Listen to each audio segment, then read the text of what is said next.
পৃথিবী অপার রহস্যময়। বিজ্ঞান সেই রহস্যের জট খুলছে প্রতিনিয়ত। আজ যা অনাবিষ্কৃত তা অবিশ্বাস্যও বটে। আমাদের ডর অনুষ্ঠানে যে ঘটনার মুখোমুখি আপনি হতে যাচ্ছেন তার যুক্তিসিদ্ধ উত্তর নেই। আমরা প্রতিদিনের জীবনে ভয় বা রহস্যকে যেভাবে স্থান দিয়েছি সেভাবেই এই অনুষ্ঠান আপনার কাছে জায়গা করে নিচ্ছে। এই অনুষ্ঠানের কোনো ঘটনাই সার্বজনীন নয়।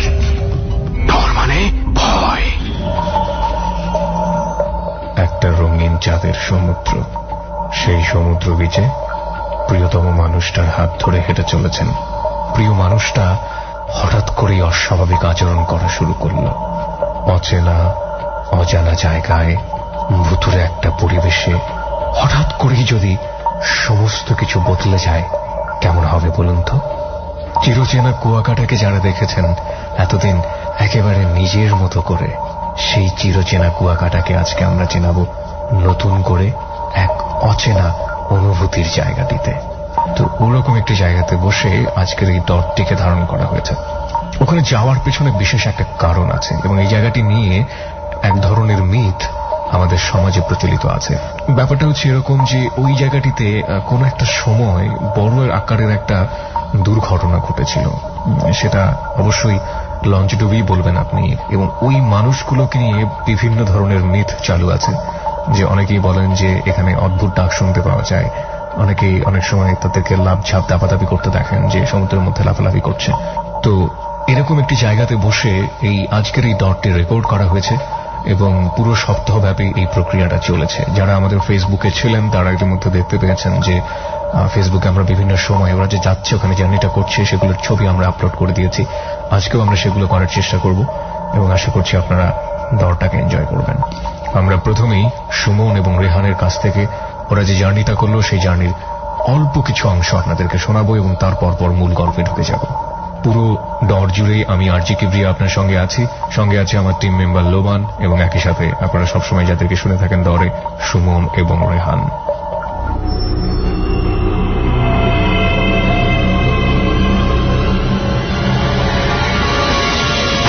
ডর মানে ভয়।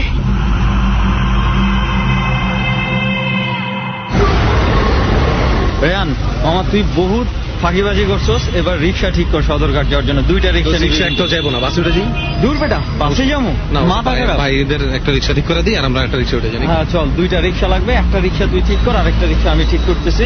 খেলে ওই মামা যাবা সদরঘাট? অনেক দরদাম করে অবশেষে আমরা সদরঘাটের জন্য একটা রিক্সা ঠিক করলাম। মনে হচ্ছে ইদানিং রিক্সা পাওয়াটা অনেক ভাগ্যের ব্যাপার হয়ে দাঁড়ায়। আসলেই তাই, মাঝে মাঝে এরকমই মনে হয়। আমরা রিক্সায় চলছি এখন, তারপর আমরা লঞ্চে করে পটুয়াখালীর উদ্দেশ্যে রওনা দিব। হ্যাঁ, এবং পটুয়াখালী থেকে আমাদের আবারও বাসে উঠতে হবে। সেই জার্নি কিভাবে যেতে হবে আপনারা পথে পথে সবসময় বিবরণ পেয়ে যাবেন বন্ধুরা। আচ্ছা স্বপন ভাই এবং হচ্ছে জীবন ভাই, আপনাদের দুজনের কি রিক্সায় কোনো সমস্যা হয়েছে? না, তেমন কোনো সমস্যা হয় না। রেহানকে তো আমরা পাঠাই দিছি টিকিট আনতে। সদরঘাট আসছেন তো এর আগে? হ্যাঁ, এর আগে অনেকবার আসা হয়েছে। তাইলে তো সদরঘাটের কথা তো আপনারা জানেন। জানি। চলে এই তো রেহান ডাকতেছে, চলেন। হ্যাঁ চলেন। বন্ধুরা সদরঘাট কিন্তু পৌঁছে গেছি। আমার লঞ্চ তো বেশ বিশাল বড় রে, চল উঠি লঞ্চ।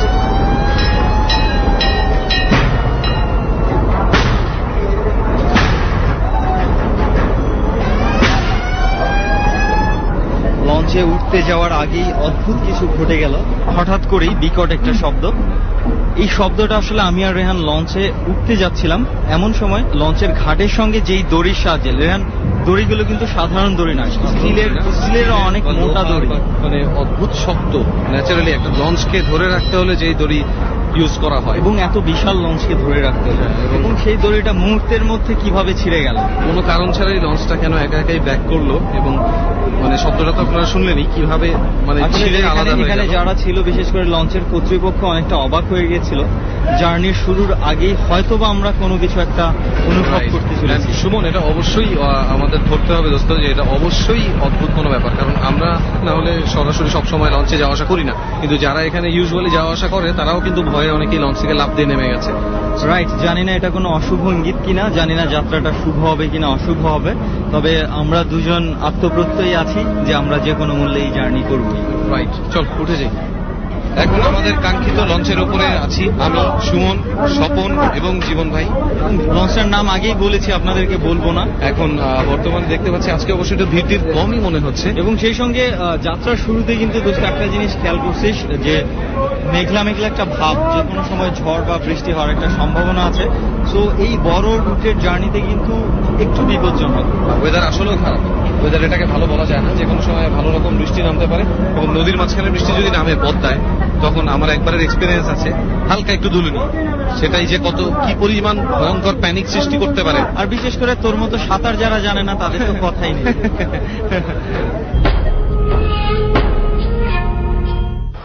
আমরা যেটা বলেছিলাম যে আকাশ বেশ মেঘলা অবস্থায় ছিল, এবং জার্নির শুরুতেই কিন্তু ঝুম বৃষ্টি নেমেছে। বৃষ্টি আমরা লঞ্চের মধ্যে এখনো আছি যে ঝুম বৃষ্টি হচ্ছে। And it's a fantastic sight, দেখতে কিন্তু ভালো লাগছে, অদ্ভুত। আচ্ছা, আপনি তো 6 মাস ধরে লঞ্চে করেন, রাত বিরাতে আপনাদের লঞ্চ চালাইতে হয় না? যখন মাস্টাররা চালায়। আপনি তো রাতে থাকেন না লঞ্চ? আমি থাকি লঞ্চে থাকি, আমি আবার ওটা সিজনে না আপনি হয় ভয় টয় পাইছেন কিনা? ভয় পাই। 2 মিনিট সময় দেবেন। 2 মিনিট জাস্ট সময় দিতে পারবেন। আমরা চেষ্টা করেছিলাম লঞ্চে যারা কাজ করে তাদের সঙ্গে একটু কথা বলা, শেষ পর্যন্ত কোনো এক অদৃশ্য কারণে তারা খুব বেশি একটা কথা বলতে রাজি হয় না। হ্যাঁ, ওই যে এবং আমি যেটা সেটা আমরা আগেই গেস করেছিলাম সেটা যে রাজি হবে না। আপাতত আমাদের মিশন হচ্ছে খোঁজ দা শুমশান জায়গা। হ্যাঁ, কোচদা শুনশান জায়গা যেখানে শব্দটা কম। তো লঞ্চ তো আমাদের চলছে, লঞ্চ অনেকটা মাঝ নদীতে চলে এসছে। বুঝতেই পারছেন এখানে নয়েজটা খুব বেশি। রাইট, কিন্তু এটা নিয়ে চিন্তা করার কিছু নেই। আমরা জীবন ভাই আর স্বপন ভাইকে উপরে বসায় আসছি, যেখানে আমাদের পয়েন্ট। আসলে আমি আর রেহান খুঁজে খুঁজে বের করছিলাম কোথাও একটা নয়েজ ফ্রি জায়গা পাওয়া যায়। কেবিনের দিকে চলে এসেছি। কেবিনটাকে যদি আমরা ফাঁকা পাই তাহলে আমার মনে হয় ওই কেবিনের ভেতরে বসে, এবং একটা জানালা আছে, সেই জানালাটা খুললে ইকো সাউন্ডটা অনেকটা চলে যাবে। যাক, অবশেষে আমরা কথা বলে কেবিনটা পেয়ে গেছি। এই রাতের বেলা নদীর দুই ধারে কোনো পাড়গুলো আমাদের আসলে দৃশ্যমান হচ্ছে না, আমরা দেখতে পাচ্ছি না। সত্যি কথা বলতে কি, আশেপাশে অনেক দূরে দূরে যেই আলোগুলো দেখা যাচ্ছে, টিমটিমা অন্যান্য লঞ্চের আলো, আমার কাছে মনে হচ্ছে ওগুলো না থাকলে আরো ভালো হতো। আর সবাইকে আরেকটা কথা বলে নিই, আমরা কিন্তু শুরু থেকে বলছি লঞ্চের নাম কিন্তু আমরা বলবো না, কারণ এই লঞ্চেরও কিছু ঘটনা আছে। যেটা এখন আমাদের সাথে আছে দুজন, আপনারা তো সবাই জানেনই, আমাদের সাথে রুস্তম ভাই আসছে, স্বপন ভাই আসছে, আমরা এদের সাথে এখন কথা বলবো। তার আগে বলেন তো, এর আগে কি আর এত রাত্রের বেলা লঞ্চের করে কোথাও যাওয়া হয়েছে? না, লঞ্চে আমি আগে উঠেছি, তবে আজকে ফার্স্ট যে এত রাত্রের বেলা এমন।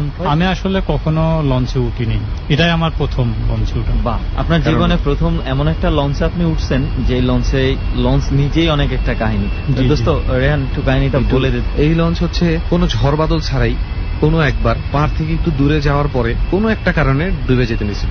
জি জি। তো ডুবে যেতে নেওয়ার পরে, যেই কারণে লঞ্চের নাম বলতেছি না, কারণ কোম্পানির নাম বাইরে হয়ে গেলে এখানে সমস্যা হতে ঠিক পারে আছে। অনেক রকম। লঞ্চটা ডুবে যেতে যখন নেয়, তখন আধা ডোবা অবস্থায় নিচের যে তালাটা একদম নিচে যেখানে যারা ঘুমায়, ওই জায়গাটা পুরো ডুবেই গেছিল। ওই অবস্থা থেকে আবার উদ্ধার করে নিয়ে আসা হয়, কিন্তু পাড়ের যথেষ্ট কাছে ছিল, এই কারণে কেউ মারা যায়নি। আল্লাহর রহমত ছিল। আল্লাহর রহমত ছিল, কেউ মারা যায়নি। তো লঞ্চটাকে যখন আবার তুলে নিয়ে আসা হয়, তখন দেখা গেছে নোঙরের পাশে একটা লাশ পাই যাচ্ছে। ও মাই গড। ওই একজনই মারা গেছিল, সে ছিল একজন ট্রাক ড্রাইভার, ঠিক আছে। এবং ওইখানে তাকে যাইতে নিষেধ করছে অন্যান্য কর্মীরা, হোটেলে যেগুলা কাজ করে, মানে হোটেলে মানে লঞ্চের হোটেলে, ক্যান্টিনে, হ্যাঁ, বুঝতে তারা পারছি। অনেকবার নিষেধ করছে যে আপনি ওই দিকটাতে যায়েন না। তারা নিষেধ করছে অন্য কারণে, কারণ ওই দিকটাতে কোনো বাধা নেই, পড়ে গেলে পড়েই গেল। কিন্তু সে হচ্ছে একটু নেশাখোর টাইপের লোক, তো সবার মাঝখানে বসে তো নেশা করা যায় না, ওই দিকটাতে কেউ যায় না বিধায় সে ওইখানে বসে, কারো নিষেধ নামই নেই, ওইখানে বসে নেশা করতেছিল, এবং তার পা নোঙরের মধ্যে আটকে গেছে যখন টান পড়ছে, এবং এই কারণে কিন্তু সে সাঁতার জানলেও বাইরে আসতে পারেনি। তো তার পরিচয় আমরা দিব না। ওই ঘটনার পরে এই লঞ্চের যে ড্রাইভার ছিল সে চাকরি ছেড়ে দেয়, সে আর চাকরি করে না। আচ্ছা। কারণটা হচ্ছে সে নাকি কিছু একটা দেখছে, ওই এবং লঞ্চে? পরবর্তীতে হ্যাঁ, আচ্ছা। অন্যান্য কর্মীরাও যেটা বলে সেটা হচ্ছে মাঝে মাঝেই নাকি তারা দেখে খুব উদাস ভঙ্গিতে কেউ একজন নোঙরটা ধরে হাতাইতেছে এবং ডেকের উপর বসে আছে। খুবই ভয়ঙ্কর। আমরা একটু চেষ্টা করছিলাম যারা কর্মী আছে তাদের সঙ্গে কথা বলার, কিন্তু তারা আসলে সাহস করে আমাদের সঙ্গে এই বিষয়টা নিয়ে কথা বলতে চায় নাই আর কি। এই মুহূর্তে কিন্তু লঞ্চটা এমন জায়গার মধ্যে আছে, কিছুদিন আগে আপনারা তো নিশ্চয়ই সবাই জানেন যে পদ্মায় একটা লঞ্চ ডুবির ঘটনা ঘটছে, এবং সেই লঞ্চটা কিন্তু এখনো খুঁজে পাওয়া যায় নাই। তো হ্যাঁ, অনেক আমরা লোক কিন্তু নিহত হয়েছে। সেই জায়গাটার আশেপাশেই আছি এখন। এটা নিয়ে আমি ভয় পেতেছিলাম, কারণ এই লঞ্চের আরো কিছু বদনাম আছে। এখন আসলে কি, অনেক কথা অনেক সময় বিশ্বাসও হয় না। অনেকে বলে এই লঞ্চ থেকে নাকি, এই লঞ্চটাতে যাত্রা করলে নাকি অনেক সময় মানে ডুবে যাওয়া লঞ্চগুলার লোকজন দেখা যায়, নদীতে সাঁতরাইতেছে বা ডাকতেছে। সাঁতার জানেন? হ্যাঁ, সাঁতার জানি। স্বপন ভাই? হ্যাঁ ভাই, আমি সাঁতার জানি এবং সাঁতার নিয়ে আমার অনেক এক্সপিরিয়েন্স আছে। তাহলে তো একদম সমস্যা তুই নেই। চিন্তা করিস না, কোনো ঝামেলা হলে আমি তোরে রেখে একাই সাঁতরায় চলে যাবো। আমি জানি সমস্যা ওটা নেই। সমস্যা না, আমি বিছানা থাকবো তো। রুস্তম ভাই, এখন তাইলে আমার মনে হয় আপনার আমার একটা জীবনে story কিছু আছে। ঘটনা আছে, হ্যাঁ, তবে আমরা আমি চারজনকার সাথে এটা শেয়ার করতে চাই। রুস্তম ভাই, আপনার এতক্ষণ যাবত জীবনটা আমরা কেমন? জার্নি করছি আপনার সঙ্গে, খুব বেশি কিছু জানা হয়নি। এই ফাঁকে ভিড়াভিড়ি একটু বুঝেন না, বসার সুযোগ বাসে পাইছি, ওই সদরঘাটে বসে তার কথা বলা যায় না। বসার সুযোগ পাইছি। এবার একটু আপনার আগে জানি যে আপনি কি করেন। আমার বাড়ি হচ্ছে আসলে রংপুর জেলা। বর্তমানে আমি নারায়ণগঞ্জে আছি, একটা জব করতেছি আর কি, মোটামুটি ভালো অঙ্কে বেতন পাই ইনশাল্লাহ। আমার স্টোরিটা শুরু করি। সেটা হচ্ছে এরকম, আমার দাদারা 4 ভাই। দাদা বিয়ের পরে উনি মানে ভিন্ন খান, ভিন্ন বলতে জুদা গ্রাম অঞ্চলে বলা হয়, মানে আলাদা আলাদা হয়ে আলাদা গেছে। আলাদা। হ্যাঁ, দাদা এভাবে চলতে চলতে তার সংসারটা আসলে ছিল মধ্যবিত্ত একটা সংসার। তো দাদার ছেলে হলো 5 জন আর মেয়ে হচ্ছে 3 জন। সংসারে মানে দাদা দাদি সহকারে 10 জন সদস্য। আচ্ছা, গ্রামের উত্তর সাইডে একটা মানে জমি আছে, আমাদের না, জমিটা হচ্ছে রহমান মিয়া নামের এক জমিদারের। ওই এটা জমি- কবের ঘটনা বলতেছেন কবের আপনি? ঘটনা? এটা ঘটনাটা আসলে ও কত সাল এটা আমার মনে নাই, আনুমানিক হয়তো বা 50 বছর হতে পারে, আনুমানিক। যাই হোক, ওই জমিদার আর কি এক সময় গ্রামের লোকজনকে প্রস্তাব দিল যে আমি এই জমিগুলো বিক্রি করব। দাদিকে নিয়ে, পরিবারের বড় ছেলে আমার জ্যাঠো, তাকে নিয়ে মানে সব ছেলেকে নিয়ে পরামর্শ করলো। তা আসলে আমাদের সংসার তো খুব একটা সচ্ছল না, তো এই জমিগুলি কিনলে হয়তো আবাদ সুবাদ করলে তখন হয়তো আমরা ভালোভাবে চলতে পারবো, ফসল ভালো হবে। তো এর পূর্বে কিন্তু ওই জায়গাগুলি কেউ আবাদ করতো না, যেহেতু জমিদারের জায়গা ছিল। তো জমিদার তো ওই অত গুরুত্ব দেয় নাই, কেউ আবাদ করতো না। আমি একটা জিনিস খুব অবাক হলাম, জি, জমিদাররা সাধারণত যেখানে যায় জমি কিনা বেড়ায়, উনি জমি বেচতে চাইছে। যে মানে ওই জমিগুলো আবাদ হচ্ছে না, ওই জমিদারের বাড়ি মানে ওই- পতিত রয়েছে আর কি, পরিত্যক্ত হ্যাঁ, মনে হয় হ্যাঁ, পড়ে আছে, পড়ে সেজন্য আছে। বিক্রি করে দিচ্ছে। হ্যাঁ, তো মানে ওনার বাড়িতে আবার ওই জমির কাছ থেকে প্রায় 3 কিলোমিটার দূরে। তো জমিদার যখন প্রস্তাব দিল বিক্রি করার, তখন আমার গ্রামের অনেক লোকেই প্রস্তাব দিল যে আমরা কিনবো। তো দাদাও প্রস্তাব দিছে যে আমিও কিনবো। এটা আসলে? জমিতে হচ্ছে কি, ওই মানে যে জায়গাগুলি আসলে পড়ি থাকে, ওই জায়গাগুলিতে দেখা যায় যে বিভিন্ন ধরনের ঘাস হয়, লম্বা লম্বা ঘাস, হ্যাঁ, জঙ্গল টাইপের। হ্যাঁ, জঙ্গল টাইপের। তারপরে কিছু দেখা যায় যে যে জমিগুলো আবাদ হয় না, সেখানে দেখা যায় আপনি কিছু গাছ গাছালি গাছাই বের হয়, আচ্ছা, অনেক লম্বা লম্বা হ্যাঁ, আগাছা। গাছ হয়, জঙ্গল টাইপের ছিল আর কি। তো দাদা ওই সংসার ভালো করার চিন্তা ভাবনা করি ওই জমিটা কিনলো। জমির পরিমাণটা কিরকম? জমিটা হচ্ছে 250 জমি আমার দাদাই কিনলো। আর ওই জমিদারের ওখানে অনেকগুলি জমি ছিল। যাই হোক, তো দাদা 250 জমি কিনলো। তারপরে কেনার পরে ওই যে ঘাস ছিল ওগুলি পরিষ্কার করলো আর কি, ছেলেদেরকে নিয়ে পরিষ্কার করে হাল চাষ করলো। হাল চাষ করার পরে হলো কি, প্রথম এটা ফার্স্ট ঘটনা, যেই গরু দিয়ে হাল চাষ করছে, রাতের বেলা ওই গরুগুলি গোয়াল ঘরে আমার দাদি বেঁধে রাখছে। তো সকালবেলা গরু ঘরের দরজা খুলে দেখে গরু একটা মারা গেছে। তো এটা দেখি তো দাদি অবাক, দাদাকে ডাকলো, ছেলেদেরকে ডাকলো, তারা সবাই আসলে অবাক হয়ে গেল যে আসলে ব্যাপারটা কি হলো। গরুটা কি এমনিতে সুস্থ সবল গরু ছিল? হ্যাঁ, একেবারে সুস্থ গরু, কোনো অসুখ বিসুখ আগের থেকে কিছুই ছিল না। তো গরুটা মারা গেল। ওই দিন আসলে সবাই মানে শোক পাইছিল, মন টন খারাপ আর কি মন সবার। খারাপ সবাই। তো যাই হোক, এরপরে আর একটা গরু আর কি সংগ্রহ করলো দাদা। সংগ্রহ করার পর আবারও হাল চাষ করলো, করার পরে ওই সেম ওই একইভাবে গরু ঘরে বেঁধে রাখছে, আবার একটা গরু মারা গেল। যেটা সংগ্রহ করছে ওইটাও? হ্যাঁ, এমনি করে করে দাদার ওই 7টা গরু আর কি মারা যায় ওই ঘরেতেই। হ্যাঁ, ওই ঘরেতেই। যাই হোক, এই 7টা গরু আসলে অনেক এক এক করে মারা গেছে? এক এক করে মারা গেছে। এই 7টা গরু দিয়ে কি ওইখানে হাল চাষ করানো হয়েছে? জি জি জি। তো গরুগুলি যে মারা গেল, এই গরুগুলি আসলে কেন মারা গেল, আমরা অনেক ডাক্তার দেখাইছি, কেন মারা গেল এই কারণটা আজও পর্যন্ত আসলে খুঁজিয়ে আমরা বের করতে পারিনি। আসলে অদ্ভুত, মানে একে একে 7টা গরু মারা গেল, অথচ এটার কোনো কারণই বোঝা গেল না। আচ্ছা, এই সময় কি আপনাদের ওই গ্রামে আশেপাশে আর কারো গরু মারা গেছে? জি না। তাহলে একটা বুঝতাম যে একটা হয়তো ভাইরাস ছিল। চলতেছে, ভাইরাস। এই প্রত্যেকটা গরুই ওই জমিতে গাছ করছে। জি। অদ্ভুত। এরপরে যেটা আসতেছে সেটা হচ্ছে যে আমার ফুপুর সমস্যা। সেটা হলো, আমার ফুপু অনেক সুন্দরী ছিল। আপনার পূর্ব ছিল কয়জন? 3 জন। 3 জন। আর আমার বাবারা 5 জন, 5 ভাই। উনি আপনার কত অর্থাৎ নম্বর ফুপু? 3 বোন। ইনি হচ্ছে 2 নম্বর। যেই ফুপুর কথা আপনি বলছেন। জি জি জি। তো উনি অনেক সুন্দর একটা মেয়ে ছিল। তো দাদা দাদি এমনিতেই তাকে কোনোদিন ঘর থেকে বের হতে দিত না। যেই সময়টার কথা বলছেন ওই সময় ওনার বয়স কত ছিল? বয়সটা আনুমানিক হয়তো 15-16 হবে। আচ্ছা। আমি একবারে শিওর বলতেছি না। যাই হোক, তো কোনো কারণে আমার ওই ফুপু ওই জমিটাতে যায় যেটাতে ওই হাল চাষ করে বারবার গরু মারা যাচ্ছে। আচ্ছা আচ্ছা। যা ঠিক ওই যেখানে বিলটা আছে, সময়টা কখন ছিল? সময়টা হচ্ছে ঠিক দুপুর টাইমে উনি ওখানে যায়। তো গেলে পরে ঠিক যে বিলটা আছে ওটার এক পাশে দাঁড়ায়। ও আচ্ছা, আপনাদের ওই জমির মধ্যে একটা বিল ছিল না? জি জি জি। আচ্ছা আচ্ছা, ওটা কি অনেক বড় নাকি ছোটখাটো? মোটামুটি আর কি বড়, কেউ ইউজ করে। ওই জমি তো পরিত্যক্ত ছিল, বিলও পরিত্যক্ত। জি। তারপরে ওখানে দেখতেছে যে পানির নিচ থেকেই একটা স্বর্ণের চালা ভাসি উঠছে। চালা মানে চালা বলতে যেটা আমরা গ্রামে ধানের কাজ করি, আচ্ছা, যে জিনিসটা দিয়ে ধানের কাজ করা হয়, আচ্ছা আচ্ছা, ওই জিনিসটা ভেসে উঠছে। তো উনি ওটা দেখি মানে ভয় পেয়েছে। ওটা দেখি উনি আর ওখানে দাঁড়ায় নাই। ডর মানে ভয়। রুস্তমের ফুপু যা দেখলো ওখানে সেটা একটা দামি জিনিস, এটা মোটামুটি আমরা বুঝতে পেরেছি, কিন্তু আসলে কি ছিল ওটা সেটা কিন্তু আমাদের কাছে পরিষ্কার না। এবং এই যে জমিদারির জমি, অভিশপ্ত জমি বলি কিংবা জমিদারির যে জমিদারিত্ব, সেখানে যে ভৌতিক ব্যাপারগুলো, এগুলো বাংলা সাহিত্যে যেভাবে এসেছে, নাটকে সিনেমাতে আমরা এর ব্যাপক ব্যবহার দেখি। অতি নাটকীয় হলেও সেগুলো যে বাস্তব জীবনে ঘটে না, এটা কিন্তু নিশ্চিত করে বলা কঠিন। রুস্তমকে কতটুকু আপনি বিলিভ করবেন সেটা একান্তই আপনার ব্যাপার। আমরা শুধু ভয়ের কাছাকাছি যেতে চাই। রুস্তমের ঘটনা শুরু হয়েছে মাত্র। আপনাদের সবাইকে একটা বিষয় একটু নোটিশ করছি প্রিয় শ্রোতা, রুস্তম পরিবারের অন্যান্য সদস্যদের যে বর্ণনাগুলো দেবে সেটা আপনার কাছে কতটুকু বিশ্বাসযোগ্য জানি না, কিন্তু রুস্তম নিজেই কিন্তু এর সবচেয়ে বড় একজন ভিকটিম। আমরা মাত্র 3 মিনিট পরে ফিরে আসছি এবং খুব ভালো করে রুস্তমকে শোনার জন্য আপনাদের সবাইকে অনুরোধ করছি। আপনি যদি দরে আসতে চান, নিশ্চয়ই নাম্বারটি জানা আছে। ফোন করে বলতে হবে আপনার জীবনে কি অধিভৌতিক ঘটনাগুলো ঘটেছিল। এমনও হতে পারে সামনের সপ্তাহে সুমন এবং রেহান আপনাকে নিয়ে চলে যাবে বাংলাদেশের অজানা কোনো এক ভৌতিক জায়গায়।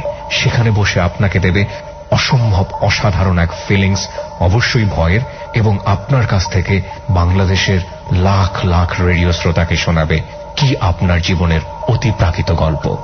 ফোন নাম্বারটি লিখে নিন 09613892 আমি আবারও বলছি 09613892 ফোন করুন এবং ফোনের নির্দেশনা অনুসরণ করে আপনার কথাগুলো রেকর্ড করুন।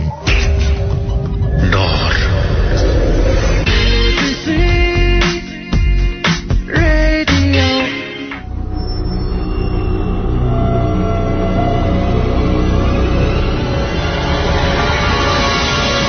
ডর মানে ভয়।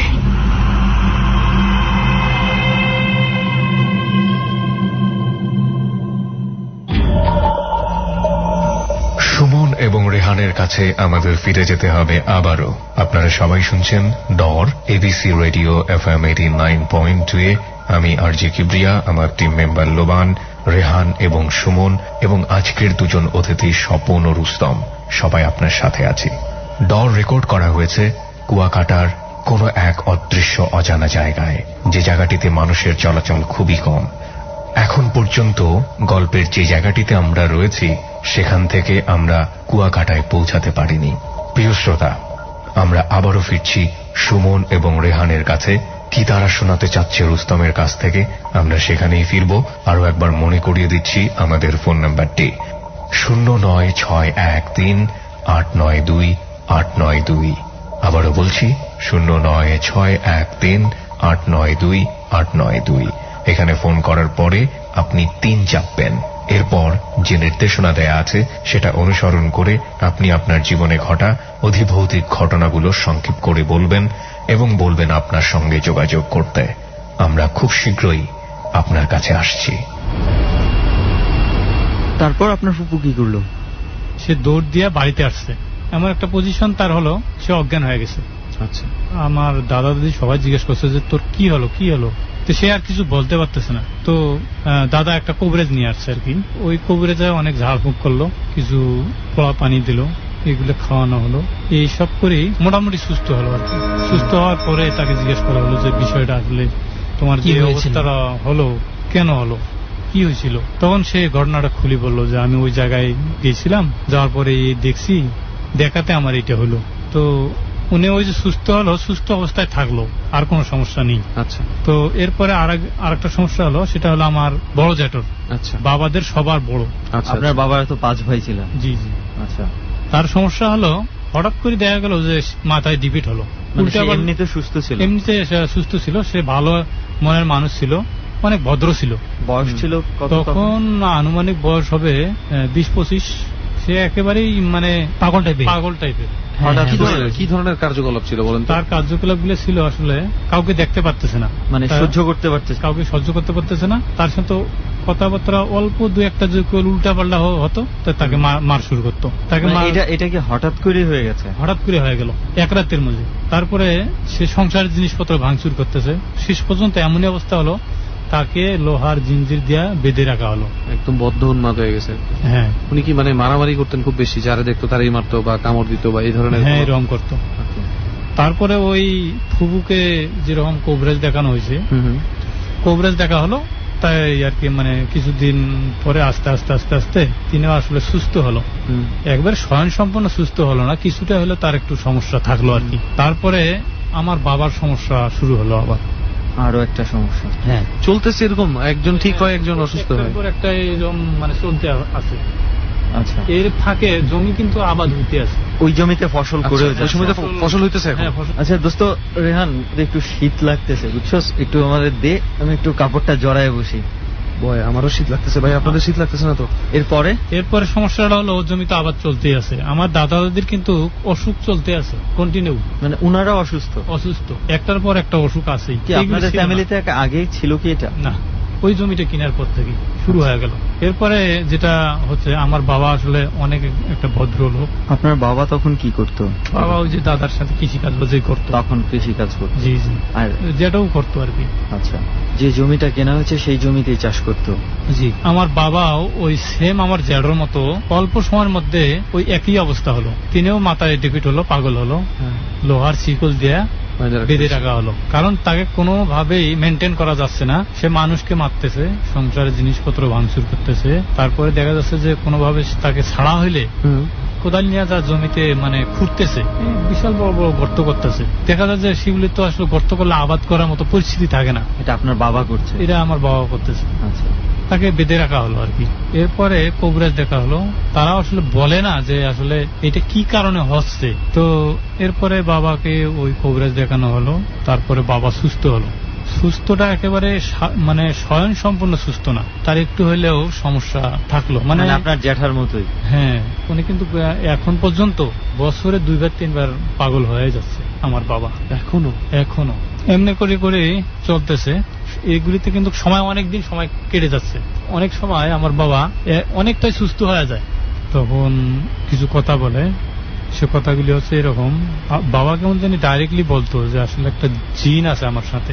এটা সুস্থ হওয়ার পরে বলতো যে ওই জিনটা আমাকে সাগরে নিয়ে যাচ্ছে, সাগরে নিয়ে গিয়ে অনেক উপরে তাকে উঠানো হয়েছে, উপর থেকে সাগরে ফেলে দেওয়া হচ্ছে। যখন ওই জিনিসটা ভর করে, তখন আমি যদি একটা মানুষকে মারতে মারতে মেরেও ফেলি, আমার কোনো দয়া মায়া হবে না তখন। এটা আপনার বাবা বলতো? এটা আমার বাবা বলতো। আচ্ছা। আর আমার তখন ওই মুহূর্তে যে মানে কার্যকলাপ গুলো হবে, তাতে যদি অন্য একটা মানুষ আমাকে মেরে ফেলে, ওই মানুষটারও দয়া মায়া হবে না। বুঝছস ব্যাপারটা? সেটা হচ্ছে যে উনি যখন ওই স্টেজে থাকে, তখন সে এমন এমন কাজই করে যে ওই কাজটা আবার যে দেখতেছে সে হয়তো সহ্য করতে নাও পারতে পারে। সহ্য তার মোটেই হবে না, সহ্য তার একেবারেই হবে না, এবং তারও ইচ্ছা করতে পারে আমিও খুব ভায়োলেন্ট হয়ে যাই বা খুব খারাপ কিছু এই লোকটার সাথে করে ফেলে। ওনার নিজের উপর তখন নিজের কন্ট্রোল নেই, না কোনো খেয়াল নাই। এরপরে বাবা বলতো যে ঘুমান্ত অবস্থায় থাকলে আমার বুকের মাঝে কি জানি একটা আসি বসে, তো ওই জিনিসটার আসলে অনেক ওয়েট, অনেক ওজনের একটা জিনিস আসি বসে। আসলে জিনিসটা কি আমি বুঝতে পারি না। তখন আমি আল্লাহকে ডাকি, দোয়া কালাম পড়ি, এগুলো পড়লে তখন দেখা যায় যে আস্তে আস্তে জিনিসটা আমার কাছ থেকে সরে যাচ্ছে। আচ্ছা, ওই সময় কি উনি ঘুমের মধ্যে থাকেন? ওই সময় কি তার চিৎকার করা বা নড়াচড়া করা এগুলোর ক্ষমতা থাকে? না, এই কোনো ক্ষমতাই থাকে না। এটা বাবা বলতো, বাবা ওই মাঝে মাঝে সুস্থ হচ্ছে আবার এরকম হয়ে যাচ্ছে। এরকম হয়ে যাচ্ছে। এখনো কি এরকমই চলছে? এখনো এরকমই চলছে। মানে একটা জিনিস আমরা এতক্ষণ পর্যন্ত বুঝলাম রেহান, সেটা হচ্ছে যে ওই জমিটা কেনার পর থেকেই এই সব ধরনের পরিবারের মধ্যে একটা সমস্যা। ওই জন্য আমি জানতে চেয়েছিলাম তারপর কি হলো। তারপরে ওই যে আমার ফুফুটা যেটা পাগল হয়েছিল, এই ফুফুটার ঘটনায় আমি যাই। আর তিনি তো মানে মোটামুটি সুস্থ হলো। সুস্থ হওয়ার পরে তার বিয়ে হলো আর কি। বিয়ে হওয়ার পরে ওখানে তার সংসার হলো অনেক দিন। তার ওই স্বামীর ঘরে 5টা মেয়ে হলো। ওই স্বামীর ঘরে সে হঠাৎ একদিন পাগল হলো। আচ্ছা, আবার সে আগের মতো? সে আগের মতো। সুস্থ হওয়ার পরেই প্রথম? হ্যাঁ। আচ্ছা। পাগল হওয়ার পরে তার সংসারে খুব সমস্যা দেখা যাচ্ছে, ভাঙচুর করতেছে, মারধর করতেছে। ওখান থেকে আমার ওই চাচা জেঠোরা যারা কি সুস্থ ভালো ছিল, ওরা আর কি বাড়িতে নিয়ে আসলো। বাড়িতে নিয়ে আসার পর তাকে কবিরাজ দেখানো হয়েছে, অনেক ভালো করার চেষ্টা করা হয়েছে, কিন্তু কোনোভাবে তাকে আর সুস্থ করা সম্ভব হয়নি। সে ওই পাগল থাকা অবস্থায় তিনি দুনিয়া ছাড়ি চলে গেল। আপনার কুকুর? আমার কুকুর।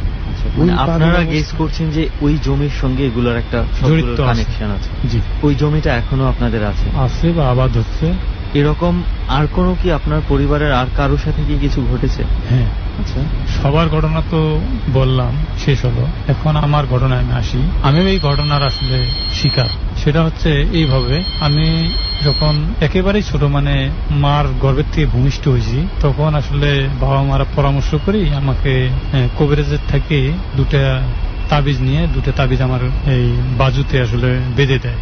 এরপরে ওই তাবিজ নিয়ে আমি আসলে ভালো আছি, সুস্থ আছি, কোনো সমস্যা আমার প্রবলেম হচ্ছে না। বেশি হইচই করতাম না, রাগারাগি করতাম না, অনেকটা মানে ভদ্র টাইপের ছিলাম। আচ্ছা আচ্ছা। বয়স যখন 10 বছর, তখন আমি একটা জিনিস দেখলাম। সময়টা হবে ঠিক সকাল 10টা, বাড়িতে কেউ নেই, বাবা মারা কই জানি গেছে। যাই হোক, আমি দেখতেছি আমার কলপরের দিকে লক্ষ্য গেল। কিসের দিকে? কলপর মানে টিউবওয়েল? হ্যাঁ, টিউবওয়েলের পাশে যে জায়গাটা, হ্যাঁ, ওখানে আমার নজর গেল।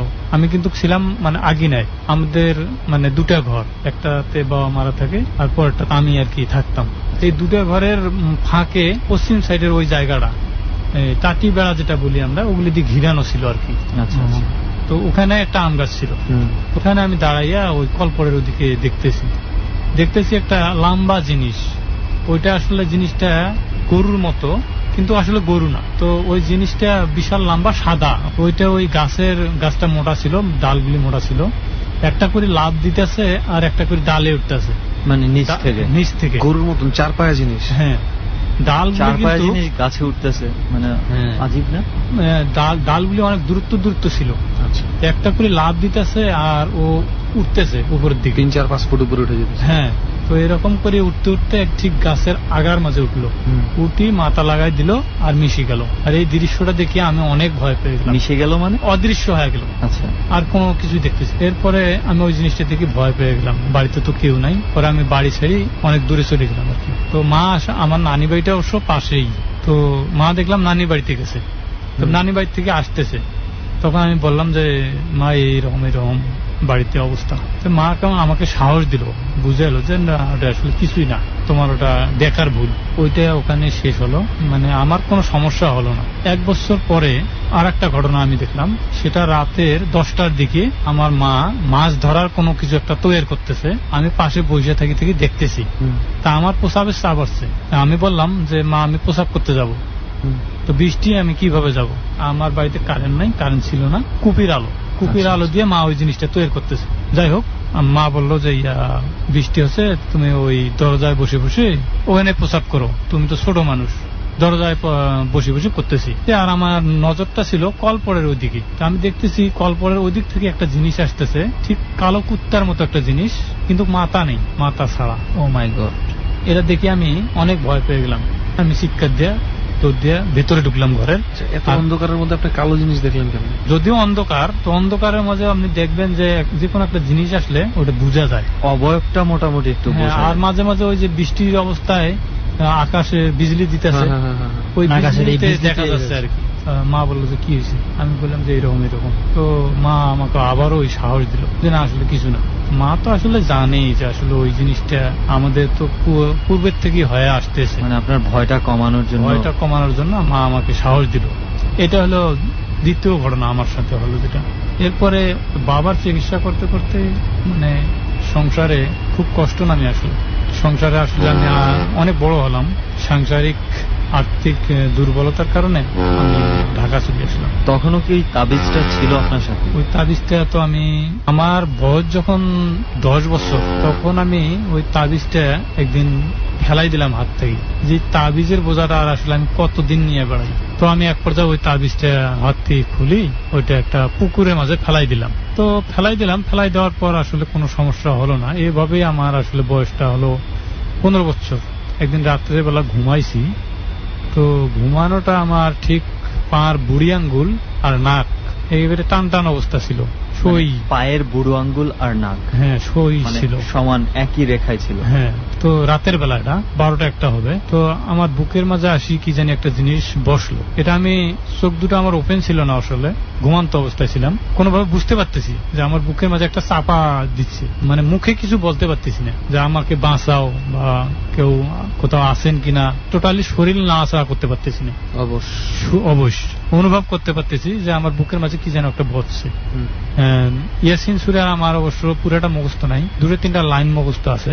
এই সূরা আমি পড়ি, দেখা যায় যে ওই জিনিসটা আর নাই। তখন আমি ঘুমের থেকে উঠলে দেখা যায় আমার শরীরটা অনেক দুর্বল। তো ওই জিনিসটা এখন পর্যন্ত কন্টিনিউ আমার কাছে, মানে মাঝে মাঝে কি ধরনের মাঝেই মানে হয়ে যাচ্ছে। সর্বশেষ কবে ঘটেছে? হয়ে যাচ্ছে কন্টিনিউ। আচ্ছা। আর্থিক সমস্যার কারণে আমি ঢাকায় আসি। আমি একটা জব নেই, তো আমি ওই জবটা করতেছি। আমি একদম অফিস থেকে বের হয়েছি, রাস্তা দিয়ে যাচ্ছি, তো রাস্তার অনেকটা ফাঁকা রাস্তা। এক পর্যায়ে যা দেখা যায় আমি ওই কিছু গাছের সামনে যা উপস্থিত হয়েছি। কোন এলাকায় সেটা? এটা নারায়ণগঞ্জের গোলাকান্তাল এলাকা। আচ্ছা। তখন আমি ফিল করতেছি যে আমার পিছনে কেউ একটা হাঁটতেছে। তো আমি একবার ভাবতেছি যে এরকম ঘটনা হলে পিছনে নাকি ফিরে চাওয়া যায় না, মনে মনে ভাবতেছি। আর ওই হাঁটার আওয়াজটা আমি পাচ্ছি আর ভয় পাচ্ছি, গায়ের পশম আসলে সজারু কাটার মতো শিউরি খাড়া হয়ে গেছে। তো আমি ভাবলাম যে না, আসলে আমি পিছনে ফিরে চাবো। ওই সময় আশেপাশে কোনো মানুষজন ছিল না। আমি পিছনে ফিরে চাবো, আসলে কি এটা আমি দেখবো। তখন আমি পিছনে মাথা ফিরে চাই, আসলে আমি দেখি কিছুই নাই। তখন আমি ভয় পেয়ে যাই। বাসায় চলে গেলে পরে তো আমি ঘুমাইলে পরে আমি দেখতেছি কি, মানে ঘুমন্ত অবস্থায় হঠাৎ করে আমার ঘুম ভেঙে যাচ্ছে। ঘুম ভেঙে গেলে আমার মনে হয় আমার পাশে কেউ একটা দাঁড়ানো ছিল, অথবা আমার শরীরে টাচ করছে, এই জন্য আমার ঘুমটা ভেঙে গেল। ঘুম ভেঙে গেলে দেখা যায় আমার শরীরের পশম খাড়াই গেছে। তার মানে ভয় পাইতেছিলেন আমি? হ্যাঁ, প্রচন্ড ভয় পাইতেছি। এটা বেশিরভাগ আমি যখন ঘরে একা থাকি তখনই হয় এই জিনিসটা। আর যদি 2-1 পাশে থাকে তখন আসলে এই জিনিসটা হয় না। এরপরে দেখা যায় আমার প্রায় কন্টিনিউ এই রাতের বেলা এটা আমার এখনো হচ্ছে। হঠাৎ রাতের 3টা বাজে ঘুম ভেঙে গেছে। আমার ঘরের যে ছাদ আছে ঠিক আমার বুক বরাবর সই করে একটা বিড়াল হাঁটতেছে। এটা দেখে আমি এখনো দেখি আমি এটা। আসলে ছাদে বিড়াল হাঁটতেছে মানে বুঝলাম না আসলে ওটা আপনি কেমনে দেখতে পাইতেন? ছাদ বলতে যে ঘরের ছাদ, ওটা তো আমরা ওই গ্রাম অঞ্চলে তৈরি করি বাঁশ দিয়ে। হ্যাঁ, তো ওইটার উপর দিয়ে ওই বিড়াল হাঁটতেছে। যদিও আমি মানে বিড়ালকে দেখতে পাচ্ছি না, কিন্তু অনুভব করতে পারতেছি যে এটা বিড়ালের চলাফেরা। আচ্ছা আচ্ছা, সেই জমিটা কি এখনো আছে আপনাদের? জি। আচ্ছা, আপনি বলেন তো তাহলে, যেই জমিটার জন্য আপনারা মনে করছেন যে আপনাদের এত ঝামেলার মধ্যে পড়তে হচ্ছে, এত প্রবলেম, তো সেই জমিটা আপনারা বিক্রি করলেন না কেন? আসলে এটা ওই যে সাংসারিক দুর্বলতা, অর্থনৈতিক দুর্বলতা, এই জন্য জমিটা ওই বিক্রি করা হয়নি। যা বুঝলাম ঘটনাটা, যে সেই আপনার দাদার আমল থেকে এখন পর্যন্ত কোনো একটা কিছু ওই জমির সূত্র ধরে আপনাদেরকে পুরা পরিবারকে একটু একটু একটু একটু করে আটকে রাখতেছে। হ্যাঁ, এবং আপনি এটাও মনে প্রাণে বিশ্বাস করতেছেন যে ওই জিনিসটা এখনো রাত বিরাতে কিংবা আপনি যখন একা থাকেন, যখন আপনার আশেপাশে মানুষ না থাকে, আপনারা জ্বালাতন করে। তো এটার কোনো কারণ আপনারা খুঁজে পান নাই? এখন পর্যন্ত কোনো কারণ খুঁজে পাইনি।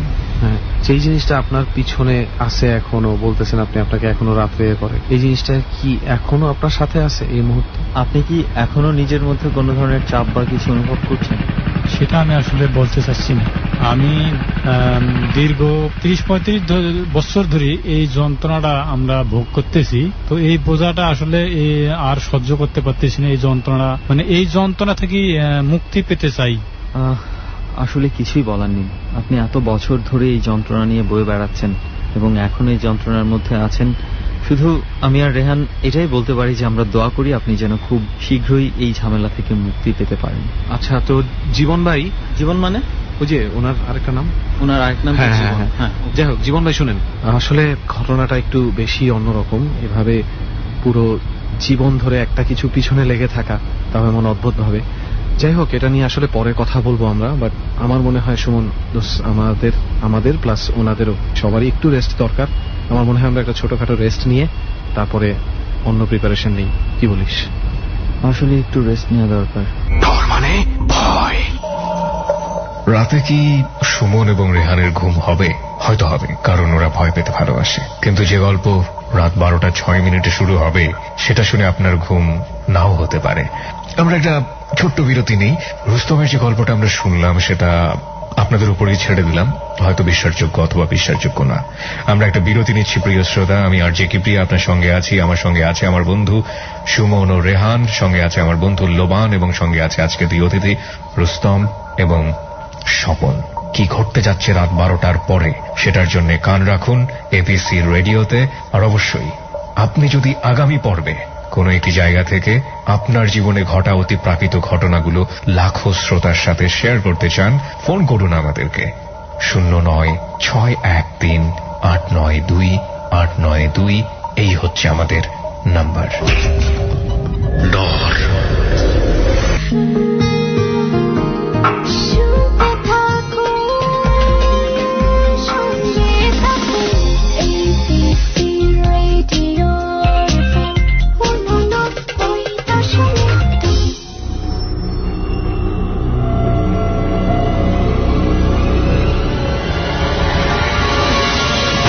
ডর মানে ভয়।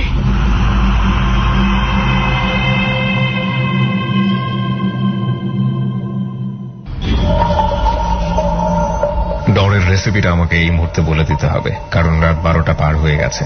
নতুন একটা দিন শুরু করেছি আমরা, শুক্রবারের রাত আমরা বলতে পারি, এবং অবশ্যই কালকে সকালে অনেকেরই ঘুম থেকে উঠতে দেরি হবে। আমি আপনাকে বলবো যে আপনি যদি সত্যি সত্যি ডরের টেস্টটা নিতে চান, রুমে একা থাকার ব্যবস্থা করুন, জানালাটা খুলে দিন, রেডিওর সাউন্ডটা ক্রিস্টাল ক্লিয়ার কিনা একটু লক্ষ্য করুন, হেডফোন দিয়ে শুনুন যদি হেডফোনটা ভালো থাকে, এবং রুমের লাইটটা বন্ধ করে দিন। আমাদের মূল পর্ব শুরু হচ্ছে এখন থেকে। সুমন এবং রেহান কুয়াকাটায় যাবার ঠিক আগ মুহূর্তে তাদের প্রিপারেশনটা কেমন ছিল সেটা শোনাবে, এবং তারপর পরই আমরা ঢুকে যাব স্বপনের ঘটনায়। উঠছি বন্ধু, চলে এসছি। এই মনে হয় 5-6 মিনিট হবে, চিল্লাপাল্লিতেই উঠছি। যাই হোক, কাহিনী হচ্ছে যে ওনাদের উঠা, নামতে তাড়াতাড়ি নামতে, নামবি না এখন? কিন্তু বসে হয়ে গেছি নাকি দোস্ত? অনেক ভিড় দেখতেছি, একটু পরে নামি, ডিস্টার্ব করিস না। বহুদিন পর একটা কফি খেলাম, একটু দামটা দিয়ে দিই। কফি? কফির দাম দে। কফি মনে হয়েছে এটা তোর কাছে? আমার কাছে মনে হলো দুধ চিনি দেওয়া একটা কিছু। যাই হয়েছে তুই দাম দে দোস্ত, এইটা না খাইয়ে আমার শরীর এখন চাঙ্গা হয়ে গেছে। অসুবিধা নেই, এই কফি ভালো হয়েছে। পেট ফুট ভরা দোস্ত, কিন্তু এখন ঘুমানোর জন্য যেটা করতে হবে সেটা হচ্ছে কুয়াকাটা পৌঁছাইতে হবে। এখন কিন্তু ডিরেক্ট বাসগুলা 6:30 থেকে 7:30টার মধ্যে। তাইলে মামা চাটা সব বাদ দে, তাড়াতাড়ি চল। বাস চা খাই যাই, ভাঙা ভাঙা যাইতে আমার আর ভালো লাগে না। চল, লেটস মুভ।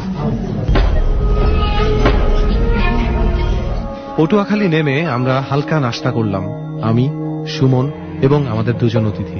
এবারে বাসে ওঠার পালা। পরপর 3টা ফেরি পার করে আমরা পৌঁছে যাব সরাসরি কুয়াকাটায়।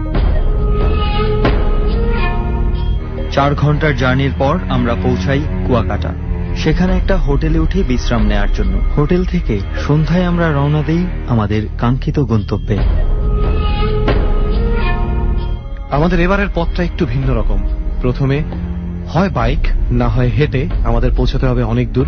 কুয়াকাটার নাম করা ঝাউবন এবং কাঁকড়া বীচ পার করে অবশেষে পৌঁছাবো সেই আমাদের কাঙ্ক্ষিত নদীর মোড়ে, এবং সেই নদীর মোড় থেকে নৌকা পথে আবারও নদী পার করে তারপরে পৌঁছতে হবে সেই ভুতুড়ে জায়গায়।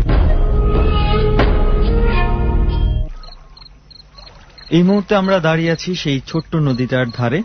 এখন আমরা এই নদীটা পার হব, তাহলেই পৌঁছে যাব সেই আমাদের কাঙ্ক্ষিত গন্তব্যে। ছোট একটা নৌকায় করে পার হচ্ছে আমরা সবাই। দুই পাশে বেশ ঘন জঙ্গল দেখা যাচ্ছে এবং বেশ অদ্ভুত গা ছমছম করা একটা পরিবেশ মনে হচ্ছে, এবং সেই সঙ্গে অন্ধকারটা আরো কিছুটা বেড়ে গেছে। আর আমাদের দুই অতিথি তো রয়েছে আমাদের সঙ্গে। জীবন ভাইয়ের কথা আমরা শুনেছি এরই মধ্যে, এবং স্বপন ভাইয়ের কথা শোনা বাকি আছে। স্বপন ভাই, এত রাতের বেলা এই নৌকায় চড়তে কেমন লাগছে? নৌকাতে চড়তে ভালোই লাগছে, এবং নৌকা নিয়ে আমার একটা বাজে অভিজ্ঞতা আছে, তাই যা নাকি? আমার সাথে ঘটেছে। তাহলে তো রেহান, এটা তো অবশ্যই শুনতে হবে আমাদের, কি বলিস? অবশ্যই শুনতে হবে। তবে আমার মনে হয় নৌকা থেকে নাইমা নেই, শান্তশিষ্ট ভাবে কোথাও বৈশা তারপর। ঠিক আছে, চল নৌকা থেকে নামি। দোস্ত, ঠিক রাস্তায় যাইতেছি তো? দোস্ত, ঠিক রাস্তায় যাইতেছি, আশা করতেছি কোনো সমস্যা নাই।